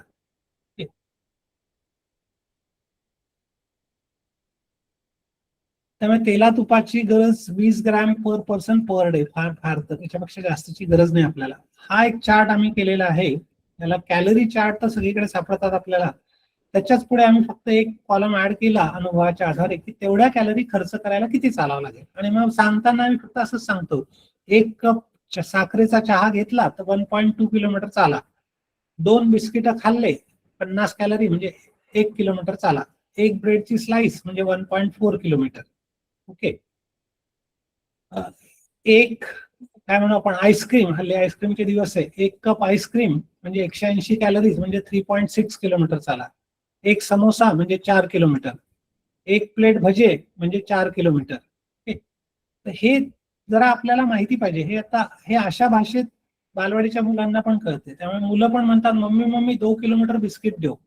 कुठेतरी तो अवेअरनेसला सुरुवात होते. आज सवयी लगेच बदलतील असं नाही, पण अवेअरनेस येणं महत्वाची गोष्ट आहे. 1 चमचा साखर किंवा तेल तूप घेतलं वरून म्हणजे 40-45 कॅलरीज म्हणजे 1 किलोमीटर चालणे परत.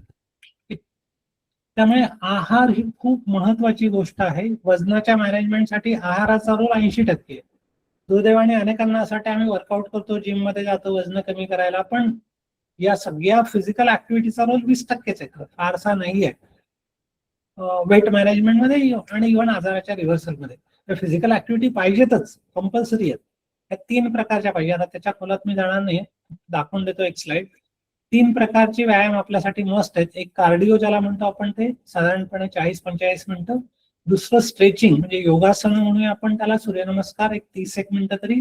आणि तिसरं एक ज्याच्यात आपण थोडेसे कच्चे आहोत ते स्ट्रेंथनिंग. मसल बिल्टअप होणं महत्वाचे आहे. म्हातारपण जर टाळायचं असेल तर मसल्स आपल्या राहिल्या पाहिजेत जागेवरती. मसल लॉस व्हायला नको, जो साधारणपणे 40-50 नंतर सुरू होतो वयाच्या. त्यासाठी स्ट्रेंथ ट्रेनिंग पाहिजे. ते ना तर चालण्याने होत ना तर योगासनांनी होत. फक्त त्यासाठी अगेन्स्ट रेजिस्टन्स हल्ली गार्डन मध्ये जे ग्रीन जिम लागलेले ते एक चांगले आहेत, किंवा सूर्यनमस्कार, सिटअप, पुशअप्स असं काहीतरी आपण वापरू शकतो. ओके. आणि शेवटचा महत्वाचा मुद्दा म्हणजे मेंटल हेल्थ आहे. उद्या कदाचित आपण गोल सेटिंग मध्ये म्हणजे काय म्हणू आपण आयुष्याचा हेतू का आणि कशासाठी जगायचं त्याच्यामध्ये याच्याबद्दल काही गोष्टी बोलूया. पण मन आणि शरीराचा खूप जवळचा संबंध आहे. दुर्दैवाने आम्ही मॉडर्न मेडिसिन मध्ये मनाचे डॉक्टर वेगळे करून टाकले आणि शरीराचे वेगळे केले. पण आपल्या आतमध्ये असं नाहीये ना, शरीर मन तर एक दुसऱ्यांशी कनेक्टेडच आहे. म्हणून मग माइंडफुलीनेस वाढवणं आपला, ज्याला म्हणता येईल आपल्याला वर्तमानात जगायला शिकणं, जे सगळ्या योगशास्त्राचं मूळ आहे. खरं मन आपलं जे भटकते भविष्य काळात किंवा भूतकाळात तिथून ओढून त्याला वर्तमानात आणून स्थिर करणे हा मूळ हेतू आहे. आणि ते जर झालं तर आपल्या अर्धे ताण तणाव दुःख हे आपोआप कमी व्हायला लागतात. तो माइंडफुलनेस डेव्हलप करत जाणे हळूहळू सगळ्याच बाबतीत, खाण्याच्या असो, व्यायामाच्या असो की एरवी पण असो, रोजच्या जगण्यात बोलण्यात, तो माइंडफुलनेस आपल्याला कसा डेव्हलप करता येईल हा महत्वाचा मुद्दा असणार आहे. आता 1800 हे योग योग काय म्हणू आपण, सध्या 21 जूनला आंतरराष्ट्रीय योग दिन आहे म्हणून फक्त ही स्लाइड मी घेतो. पतंजली ऋषीने अष्टांग योग दर्शन सांगितलेलं आहे. त्यातले आपण योग म्हणजे बहुतेक आपल्यातले लोक आसन, प्राणायाम आणि थोडंफार ध्यान एवढंच समजतो. त्यातले यम आणि नियमांकडे आपलं फारसं लक्षच जात नाही दुर्दैवाने. यम म्हणजे बेसिक नीतिमूल्य ज्याला म्हणू, आपल्या जगण्यामध्ये नीतिमूल्य पाहिजे. योगशास्त्राची सुरुवात तर तिथून येते. सत्य, अहिंसा, अस्तेय, अपरिग्रह, ब्रह्मचर्य हे आपल्या रोजच्या जगण्यात आहेत का, तर खरं आपण त्या अर्थाने योगा प्रॅक्टिस करतो असं म्हणू शकतो. आणि नियम म्हणजे शौच, संतोष, तपस, स्वाध्याय, ईश्वर प्रणिधाना ही महत्वाची गोष्ट आहे.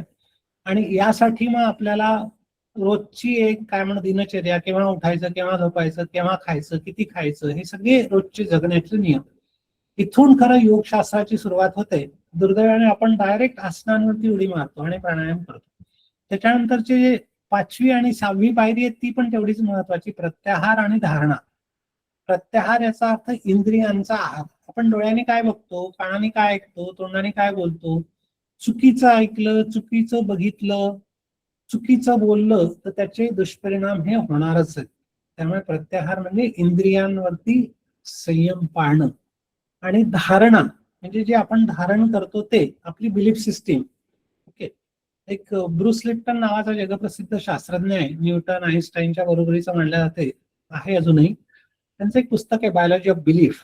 त्यांनी 20 वर्ष सेल मेम्ब्रेन वरती रिसर्च केलं आणि हे सिद्ध केलं की आपल्या प्रत्येक सेलवरती जे सेल मेम्ब्रेन असते आणि तिथे जे रिसेप्टर असतात ज्याच्यातनं सोडियम, पोटॅशियम आणि सगळे आयन इकडे तिकडे जात राहतात आणि त्यावर आपल्या सगळ्या शरीराचं आरोग्य अवलंबून आहे, सगळ्या क्रिया अवलंबून आहे. त्या रिसेप्टर लेव्हलला आपली धारणा काम करते. जर माझा विश्वास असेल की माझं वजन कमीच होणार नाही, त्या मला डायबिटीज झालेला आणि डायबिटीज कधीच बरा होत नाही, तर माझा डायबिटीज बरा होण्याची शक्यता फार कमी असणार आहे. पण जर माझी धारणा असेल की माझा डायबिटीज पण बरा होऊ शकतो, माझी औषधं बंद होऊ शकतात, माझं वजन कमी होऊ शकते, मी आनंदाने जगू शकतो, असं जर असेल तर बरीच शक्यता. इव्हन काही रिसर्चेस असं पण सांगतात की मी ज्या डॉक्टरकडे जातो त्या डॉक्टरची धारणा जर अशी असेल की डायबिटीस कधीच बरा होत नाही, तर त्या डॉक्टरकडे जाणाऱ्या रुग्णांचाही डायबिटीस बरा होण्याची शक्यता फार कमी असते. आता माझ्याकडे जवळपास 1800च्या आसपास डायबिटीस वाले आले असतील त्या जगातल्या 16-17 देशांमध्ये आणि भारतातल्या 20 राज्यांमधले. आम्ही त्यांचे प्रिस्क्रिप्शन बघितले, त्यांचे फिजिशियन किंवा एंडोक्रायनॉलॉजिस्टने दिलेले. बहुतेकांना 60 ते 90 दिवसाची औषधं दिलेली असतात आणि हे सांगून दिलेली असतात की परत 1 महिन्या, 2 महिन्यांनी, 3 महिन्यांनी येऊन भेटा. याचा अर्थ त्यांना हा पक्का विश्वास असतो, खात्री असते त्या डॉक्टरांना की पुढचे 2-3 महिने तरी यांच्या ब्लड शुगर मध्ये काहीही फरक होणे नाहीये. आता आमच्याकडे जे येतात लोक, त्यांनी पाहिलेलं कोणाचा तरी डायबिटीस बरा झाला, त्यांची औषधं, इन्सुलिन बंद झालं, त्यामुळे त्याच्या मनात कुठेतरी ही धारणा आलेली की माझा पण बरा होऊ शकतो. आणि आम्ही तर बघतोच आहे, त्यामुळे आमची धारणा आहे की याची औषधं नक्कीच बंद होऊ शकतात, काहीच अडचण नाही. त्या पहिल्या सत्रामध्ये आम्ही त्यांना सांगतो की तुमचे उद्यापासून ब्लड शुगरचे रिपोर्ट लागणार आहे, पण शक्यता आहे की आम्हाला कारण 20% लोकांची पहिल्या आठवड्यात औषधांमध्ये बदल करावा लागतो डायबिटीसच्या बाबत आम्हाला, आणि 2 महिन्यात तर 40-50-60% लोकांची औषधं पूर्ण बंद होतात डायबिटीसची. Okay, so that is our belief system and that works. आणि त्याच्यामुळे कदाचित आमच्याकडे जे लोक येतात, एक तर थ्रू रेफरल आलेले असतात, आणि आमचा पण त्या गोष्टींवरती विश्वास आहे, बघतोय कारण आम्ही हे सगळं डोळे उघडून रोज बघतोय, तर त्याचा पण हा सगळा परिणाम असू शकतो. त्यामुळे धारणा आणि प्रत्याहार ह्या पण गोष्टी महत्वाच्या. आणि आता योग सप्ताह आणि हे सगळं चाललंय म्हणून फक्त ते मुद्दे मांडले मी. आणि शेवटी हा प्रश्न आपण स्वतःला विचारायला पाहिजे. उद्या आपण याच्याबद्दल विस्ताराने बोलणार आहोत का, आणि शेवटी कशासाठी. अल्टिमेटली का बरं करायचं, फक्त मरायचं नाही म्हणून करायचं का हे नाही. निगेटिव्ह आपल्या डोळ्यापुढे पर्पज नको, काहीतरी पॉझिटिव्ह पाहिजे की येस मला का बरं करायचं, मला काहीतरी मिळवायचं याच्यातनं, काहीतरी मला करायचंय आयुष्यात, आपल्या जगण्याचा पर्पज, त्याच्यासाठी हे असं करणं गरजेचं आहे. आणि का या प्रश्नातच सगळं विज्ञान आणि सगळं अध्यात्म पण आहे. त्यामुळे जर आपण का प्रश्न जर आपल्या पुढे नसेल ना तर आपण विज्ञान जगतोय ना तर अध्यात्म जगतोय. एक आम्ही जो कार्यक्रम घेतोय, जस्ट 2 मिनिटं फक्त सांगतोय. एक व्हॉट्सअप चॅनल आहे आमचं आणि वेबसाईट पण आहे.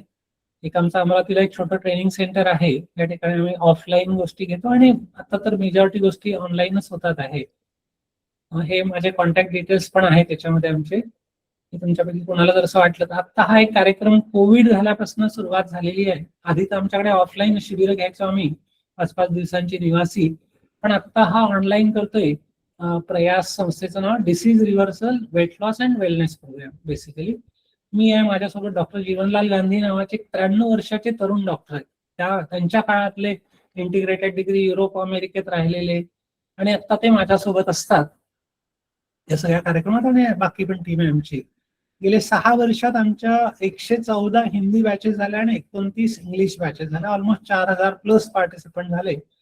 2 महिन्यामध्ये आम्ही बघतोय दर आठवड्याला 1-2 तासांचं सत्र झूम वरती करतो आम्ही. तासभर आम्ही सांगतो काय करायचं आणि त्याच्या मागचं विज्ञान का करायचं, आणि तासभर प्रत्येक पार्टिसिपंट काय फरक पडला, काय अडचणी गेल्या, रिपोर्ट बॅक जसं डॉक्टरकडे जाऊन सांगतो ना आपण तसं सांगतात. ग्रुपमध्ये एक 20-30-40 लोकांचा ग्रुप असतो, सगळ्या बॅकग्राऊंडचे लोक असतात. त्यामुळे आता आम्ही हिंदीत करतो मुख्यत्वे, त्या इंग्लिश बॅचेस करतो वेगळ्या. साधारणपणे 2 महिन्यात आम्ही बघतोय की 5 ते 15 किलो वेट लॉस होतो. ऍव्हरेज 8-10% तर होतोच होतो, अगदी guaranteed, with much better physical energy. आधीपेक्षा विकनेस येत नाही, उलट एनर्जी वाढते. साधारणपणे 60% लोकांचे डायबिटीसची औषधं बंद होतात, 30% लोकांची ब्लड प्रेशरची औषधं बंद होतात, कारण डेली रेकॉर्ड ठेवतात ते घरी, असं मोघम नाहीये. आणि बाकी इतर अनेक आजार, थायरॉइड, ऍसिडिटी, मायग्रेन आणि काय काय भरपूर आपोआपच चालला जातात. स्टॅमिना, एनर्जी लेवल वाढते, कॉन्फिडन्स वाढतो आणि अख्ख्या घराचं आरोग्य सुधारते. कुठलंही प्रॉडक्ट नाही, कुठलीही वस्तू बाहेरून आणायची नाही, जे काय आपण घरी खातो पितो त्याच्यातच काही बदल करून. आमची आता नेक्स्ट बॅच 115वी 20 जूनला शनिवार संध्याकाळी 7 ते 9 अशी सुरू होते. दर 8 आठवड्यांनी पुढची बॅच सुरू होते. 8-7 आठवडे हे चालतं आणि पुढे मंथली फॉलोअप असतो. असं हा कमर्शियल कार्यक्रम नाहीये, हा चॅरिटेबलच आहे. फक्त एक कॉन्ट्रीब्युशन आम्ही घेतो, सिरियसनेस यावं, ते संस्थेला देणगी म्हणून असते, ते आम्ही कॅन्सर पेशंट, HIV पेशंट आणि इतर उपक्रमांसाठी वापरतो. व्हॉट्सअप ग्रुप असतो आणि फक्त लाईफस्टाईल मधले बदल. आणि कशासाठी हे उपयोगी पडते, so useful for reversal of most of the lifestyle metabolic और सायकोसोमॅटिक इलनेसेस, जसं diabetes, hypertension, hypothyroid, PCOD, weight loss, arthritis, सगळे chronic inflammatory condition, autoimmune disorder, psoriasis पासून तर अस्थमापर्यंत. हे बेसिक 5 रूट कॉजेस आहे ज्यावर बेस्ड हा सगळा कार्यक्रम आहे. तर मी त्याच्या विस्तारात जात नाही त्या खोलामध्ये. 1-2-4 स्लाइड दाखवतो केस स्टडीज की 3 आठवड्यामध्ये डायबिटीस विना औषधाने 250-350 लेवल 100-125 पर्यंत येते. HbA1c 11.2 वरून 6.4 वरती येते आणि 5-6 वर्ष मेंटेन्ड आहे सगळं. हे औषधं बंद होऊन महिन्याभरात शुगर लेवल नॉर्मल येते. 9.3 वरून 6.5 वरती येते. हा एक शिकागोवाला 6.7 10 वर्ष डायबिटीस, आयुष्यात पहिल्यांदा 4.9 HbA1c पाहिलं, औषधं बंद झाली. आणखीन एक टेक्सास मधला आणखीन एक माझा पेशंट 17 वर्ष डायबिटीस होता, सगळं अमेरिकेतले उपाय करून पाहिलं पण कधी बरा नव्हता झाला आणि इकडे झाला. त्याच्यामुळे he is a big fan of our programme. आणि मग त्याचं पाहून पाहून एकट्या टेक्सास मधलेच मला वाटते 100 एक पेशंट झाले असतील आमच्या आतापर्यंत. ऑफकोर्स सगळे इंडियन आहेत, येणार आहे, इकडे राहणार आहे. एक इन्सुलिन घेणारी टीचर 3 वर्षापासून इन्सुलिन चालू होतं, इन्सुलिन बंद झालं 3 महिन्यात आणि डायबिटीस रिव्हर्स झाला. आणखीन एक अमेरिकन पेशंट डायबिटीस, त्याचा डायबिटीस रिव्हर्स झाला, वजन कमी झालं. एक मेडिकल कॉलेजच्या professor, head of the department, त्यांना बहुतेक सगळेच प्रॉब्लेम्स होते, सगळे प्रॉब्लेम रिव्हर्स झाले त्यांचे. 26 वर्ष त्या खाली बसलेल्या नव्हत्या, आता 26 वर्षानंतर वज्रासनात बसू शकतात. एक गृहिणी 41 वर्षाची, वजन 15 किलो कमी झालं. आधी धावणं तर सोडून द्या, चालणं पण जीवावर यायचं. आणि आता गेले 3 वर्षात 25 एक मॅरेथॉनचे मेडल्स मिळवलेत. आणि वेट लॉसचे तर एवढी सगळे चित्र आणि फोटोज आहेत. हल्ली आमच्याकडे 100 किलो, 125 किलो, 150 किलो असे लोक पण येतात आणि बिना औषधाने होतात. काय करतो आम्ही याच्यात? एक डायटरी मॉडिफिकेशन सुचवतो, फिजिकल ऍक्टिव्हिटी करायला सांगतो, काय करायचं ते, आणि स्ट्रेस मॅनेजमेंट शिकवतो. आणि एक सत्र पर्पज बद्दल असते, एक ग्रुप सपोर्ट उपयोगी पडतो, ग्रॅटिट्यूड आणि कदाचित इंटेन्शन ऑफ ऑर्गनायझिंग. काही पुस्तकं सांगतो 1-2 मिनिटात आणि मग मी थांबतो. मग आपण काही प्रश्न असतील तर घेऊया. चांगली पुस्तकं लोकांच्या हाती गेली पाहिजे अशी पण आमची ऍक्टिव्हिटी. एक पुस्तक मी लिहिलेलं आहे, 80-90 कॉपीज गेल्या, याच्यावरती कॉपीराईट नाही टाकलेला कुठल्याच पुस्तकावरती. आरोग्यदायी जीवनशैली, आता एक 130-40 पानांचं पुस्तक आहे, एक नॉमिनल 120 रुपये किमतीचं, मराठीमधलं. एक हे आमच्याकडे आम्ही बिघडलो म्हणून एक कार्यक्रम घ्यायचा, इन्स्पायरिंग स्टोरीज आहे, पण एक पुस्तक आहे.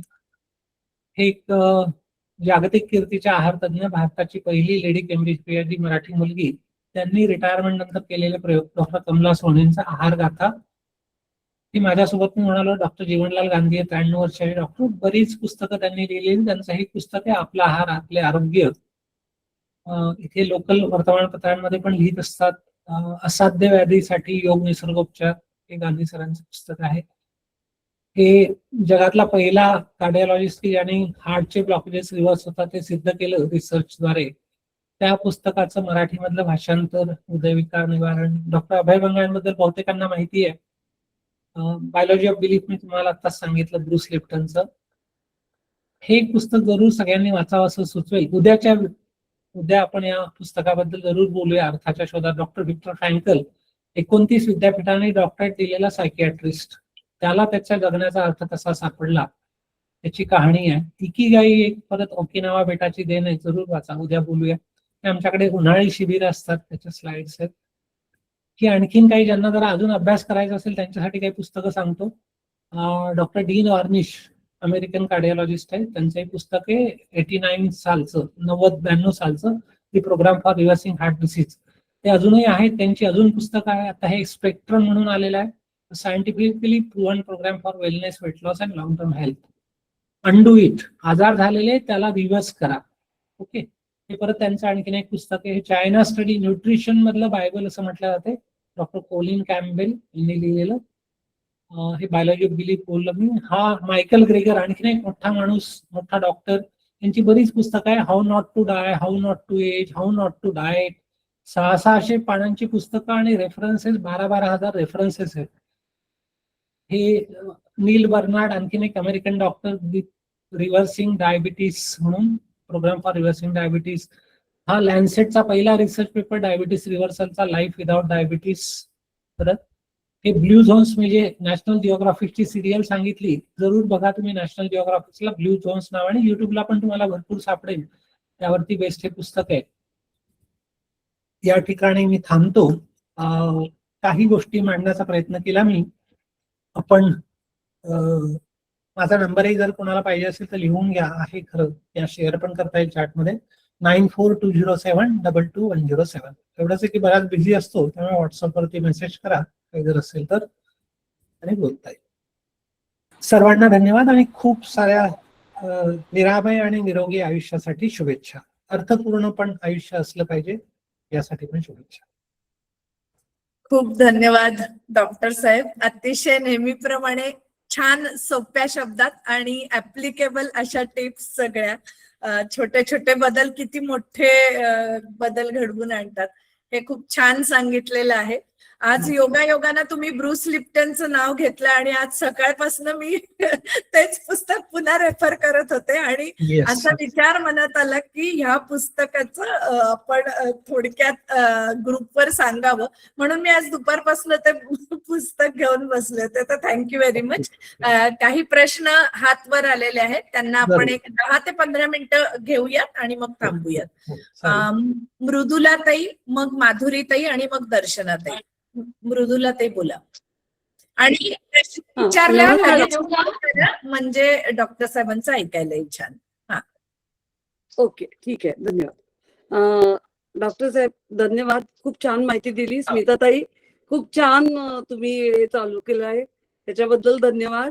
माझा प्रश्न डॉक्टर असा आहे की आजकालचे प्रोटीन्स आणि प्रोटीन्स प्रोटीन डाएट खा, प्रोटीन भात पोळी खाऊ नका, प्रोटीनच खायचं नुसतं. तर आणि त्या पावडरी, कारण काय तर आपल्या अन्नातनं तेवढं प्रोटीन जेवढं पाहिजे तेवढं ठीक, जात ठीक. नाही. चालेल. प्रोटीन बद्दल बोलूया का? म्हणजे मला कळला प्रश्न हा. तुमचा. आज तो आहे तर मी बोललो नाही, आपल्याकडे वेळ नव्हता म्हणून. पण आता जे आम्ही डायटरी प्रोटोकॉल देतोय आणि ज्याने लोकांची एनर्जी आणि फिजिकल स्टॅमिना वाढतो, असं 4000 लोकांचं ऑब्झर्वेशन आहे. त्यामध्ये लो प्रोटीन पण देतो. सगळ्या जगामध्ये प्रोटीनची बूम आहे. प्रोटीन म्हणजे मसल बिल्टअप करणाऱ्या खाण्याच्या वस्तू. हे परत इथे मार्केटचा रोल आहे खरं. असं म्हणतात की एकदा कॉमर्स आलं सायन्समध्ये की त्यातलं सायन्स निघून जाते. आम्ही जेव्हा शिकलो तेव्हा 1 gram protein per KG of body weight असं होती रिक्वायरमेंट, जी ICMR आणि WHO ने ऑलरेडी 0.8 ग्रॅम केली. अनेकांना अजूनही माहितीच नाहीये.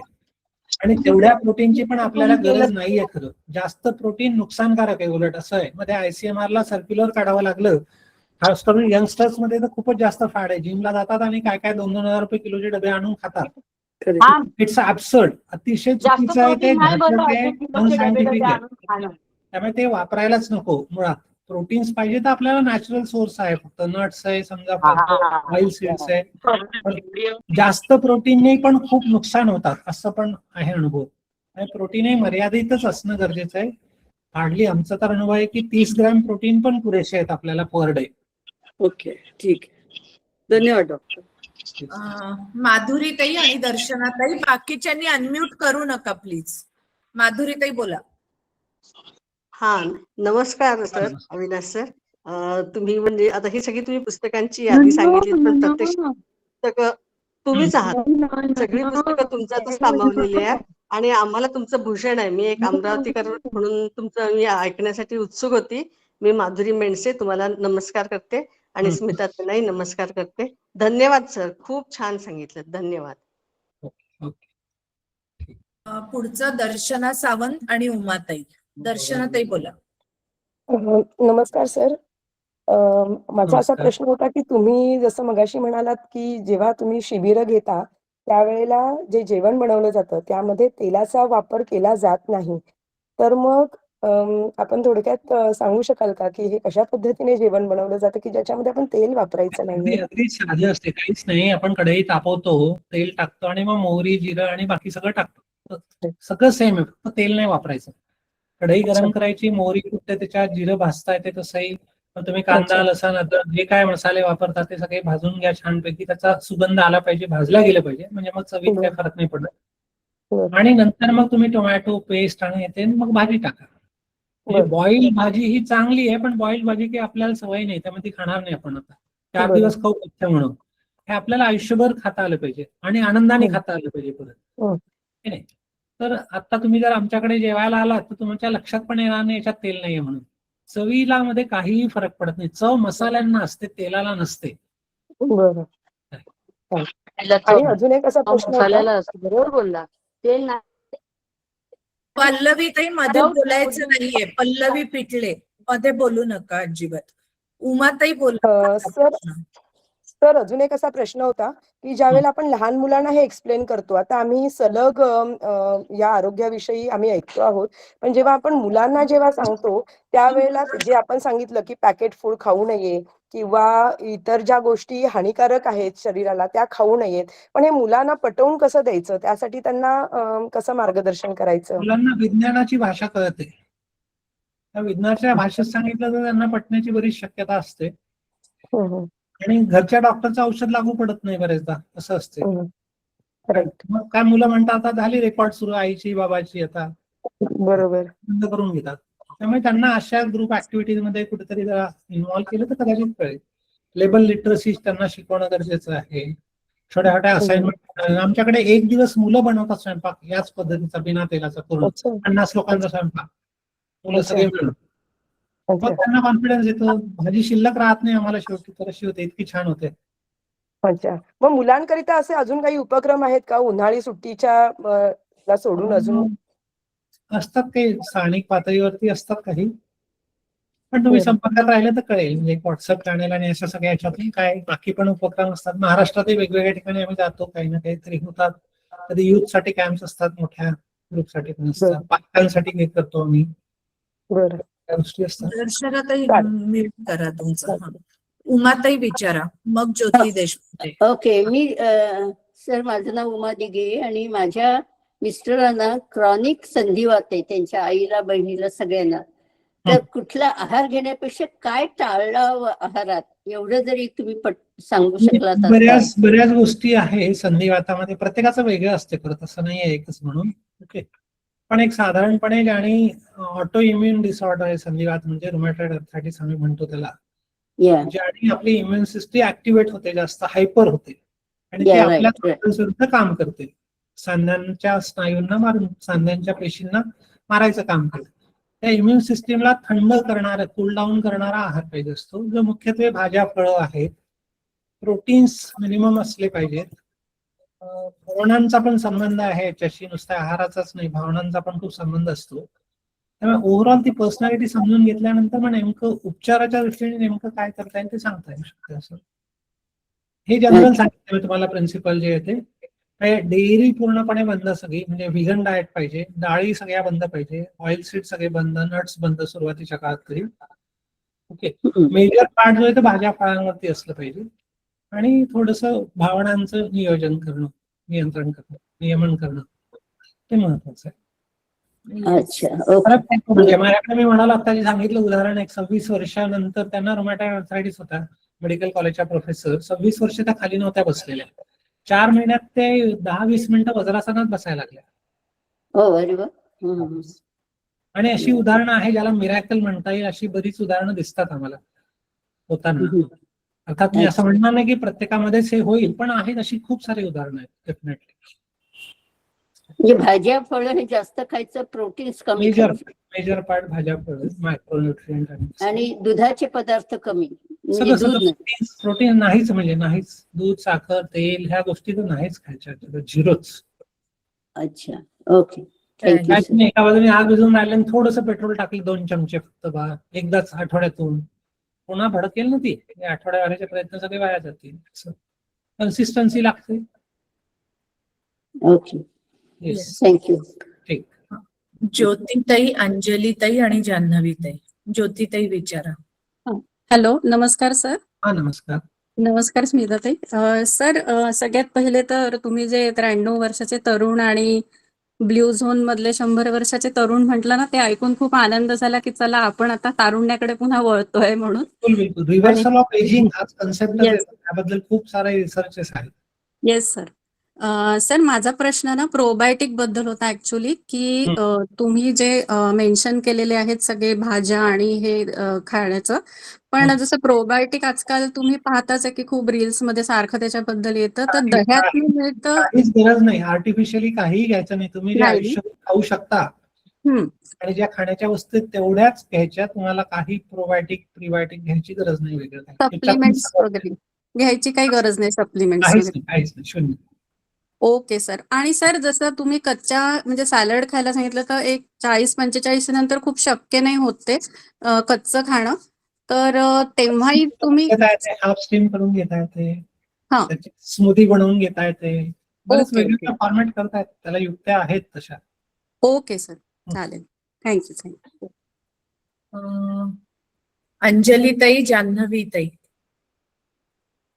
अंजलीताई बोललात का तुम्ही पुरंदरे? नाही बोलतीये मी. हा. या हल्लीच्या दिवसात हे डाएटचं वेळेचं गणित कसं काय जमवतं? करता कारण येते. जाणवं आहे की अगदी प्रॅक्टिसिंग डॉक्टर संध्याकाळची ओपीडी असते बा, तर त्यांना पण ते करून देत आहेत. काय एकदा तुम्ही प्रायोरिटी ठरवली की करता येते, काय अडचण नाही फारशी. नाही, ही सॉफ्टवेअर मधली मुलं सगळी रात्रीच येतात ना म्हणून. नाही आता त्यांना त्याचे परिणाम भोगावे लागणार आहे. पण निदान काही गोष्टी तरी करता येतात. आता माझ्याकडे IT वाला सगळ्यात जास्त चंक येतो. ते अमेरिकन टाइम झोन मध्ये काम करतात. 10 वाजता कामच सुरू होते त्यांचं, पहाटे 4 पर्यंत चालते. ते सगळं निसर्गाच्या विरुद्ध. जास्त प्रयत्न करावे लागणार, पण रात्री खायचं नाही एवढं तर करताच येऊ शकते, त्याला काय अडचण नाही. आणि दही आणि ताकाचं काय रात्रीच्या वेळेस खरंच खायचं नाही का? काय त्याचा उपयोग सध्या तर आम्ही नसतो? नाहीच म्हणतो. सध्या तर डेअरी नाहीच म्हणतो शक्यतो. दही ताक पण प्रेफरेबली नकोच सुरुवातीला. पण आयुर्वेदात तर ताक चांगलं म्हणून सांगतात ना. आयुर्वेदामध्ये त्या काळात किती वर्षापूर्वी झाला आयुर्वेद? 2000-2500 वर्षापूर्वी. तेव्हाची लाईफस्टाईल कशी होती, आजची कशी आहे, है की नाही? आयुर्वेदामध्ये सांगितलंय की दिवसातले 6 तास घाम गाळा. आपण तो रेफरन्स आपण कोणीच देत नाही. आपण फक्त खाण्याचे रेफरन्स आयुर्वेदाचे वापरतो. ही अडचण आहे आपली सगळ्यांचीच. अच्छा, म्हणजे दही आणि ताक खाऊच नाही का? आज तुम्ही 6 तास घाम गाळा आणि बाकी मग अर्ध्या गोष्टी विसरून जाणं, काय अडचण नाही. त्यावेळेसची तुम्ही आठवण, आयुर्वेदाच्या काळात लाईफस्टाईल कशी होती आपली. हा, आभारी आहे. आणि आजचं दूध हे दूधच नाहीये परत. आज जनावरांना असं जंगलात चरायला जाता येते का? जनावरांना डायटेशन लागते का गाईला, काय खाऊ, ते बरोबर सिलेक्ट करून खायचे ते दूध. शेवटी दूध कशाचा बनणार, जे खाल्लं त्याचं दूध बनणार. या सगळे डेअरी फार्म जागेवर असतात सगळे, त्यांना पण खाऊ ते घातलं असतं. कॅल्शियम असतं म्हणून सांगतात ना, म्हणून विचारलं. अंजलीताई बी ब्रीफ आता. अदरवाईज डॉक्टर साहेबांची कार्यशाळा जरूर करा, म्हणजे खूप सारे प्रश्न सुटतील असं मी suggest करेन. थँक्यू. अन्नवीताई पुढचा प्रश्न. आता मी शेवटचे 5 प्रश्न फक्त डॉक्टर साहेब Yes, घेते yes, yes. आणि मग आपण थांबूयात. हो. जान्हवीताई, अरुणाताई. नमस्कार डॉक्टर, तुम्हाला खूप खूप धन्यवाद. तुम्ही ॲलोपॅथिक डॉक्टर असून सुद्धा पहिल्यांदा एवढं खाण्यापिण्यावरती प्रयोग करणारे डॉक्टर बघितले. मी सुद्धा आयुर्वेदिक डॉक्टरांकडे गेले 7 वर्ष जाते आणि त्याच्यामुळे माझं हार्ट प्रॉब्लेम रिव्हर्स झालेला आहे 7 वर्षात. मला एक किडनी आहे, त्या किडनीचं सुद्धा फिल्ट्रेशन रेट आतापर्यंत सगळ्यात जास्त वाढलाय.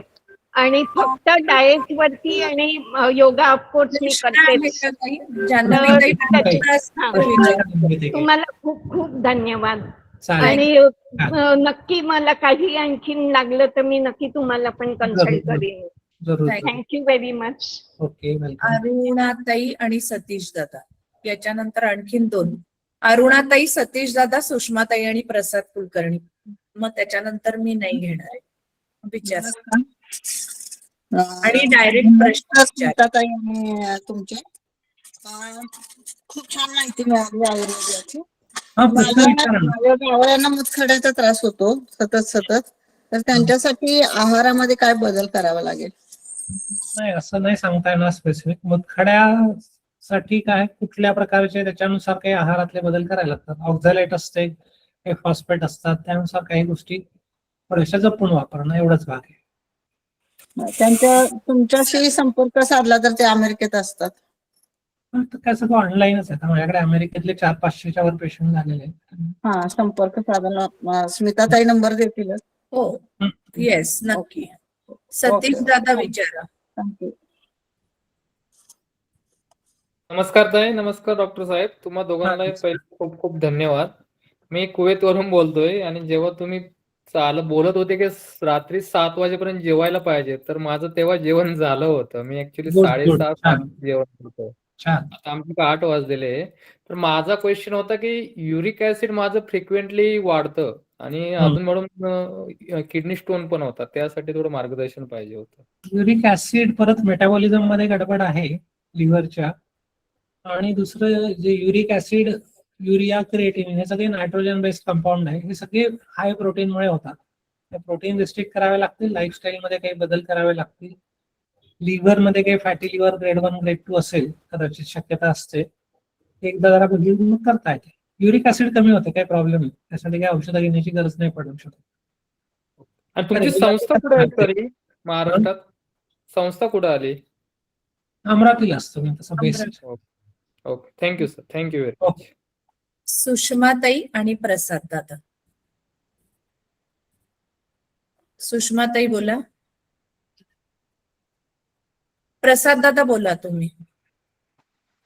प्रसाद स्मिताताई आणि डॉक्टर साहेब नमस्कार. नमस्कार. छान सेशन झालं. माझा प्रश्न असा आहे की सॅलड आणि फळ आणि आपण जे शिजवलेलं अन्न आहे त्यांच्या वेळा काय असाव्यात याबाबत काही निश्चित आहे का?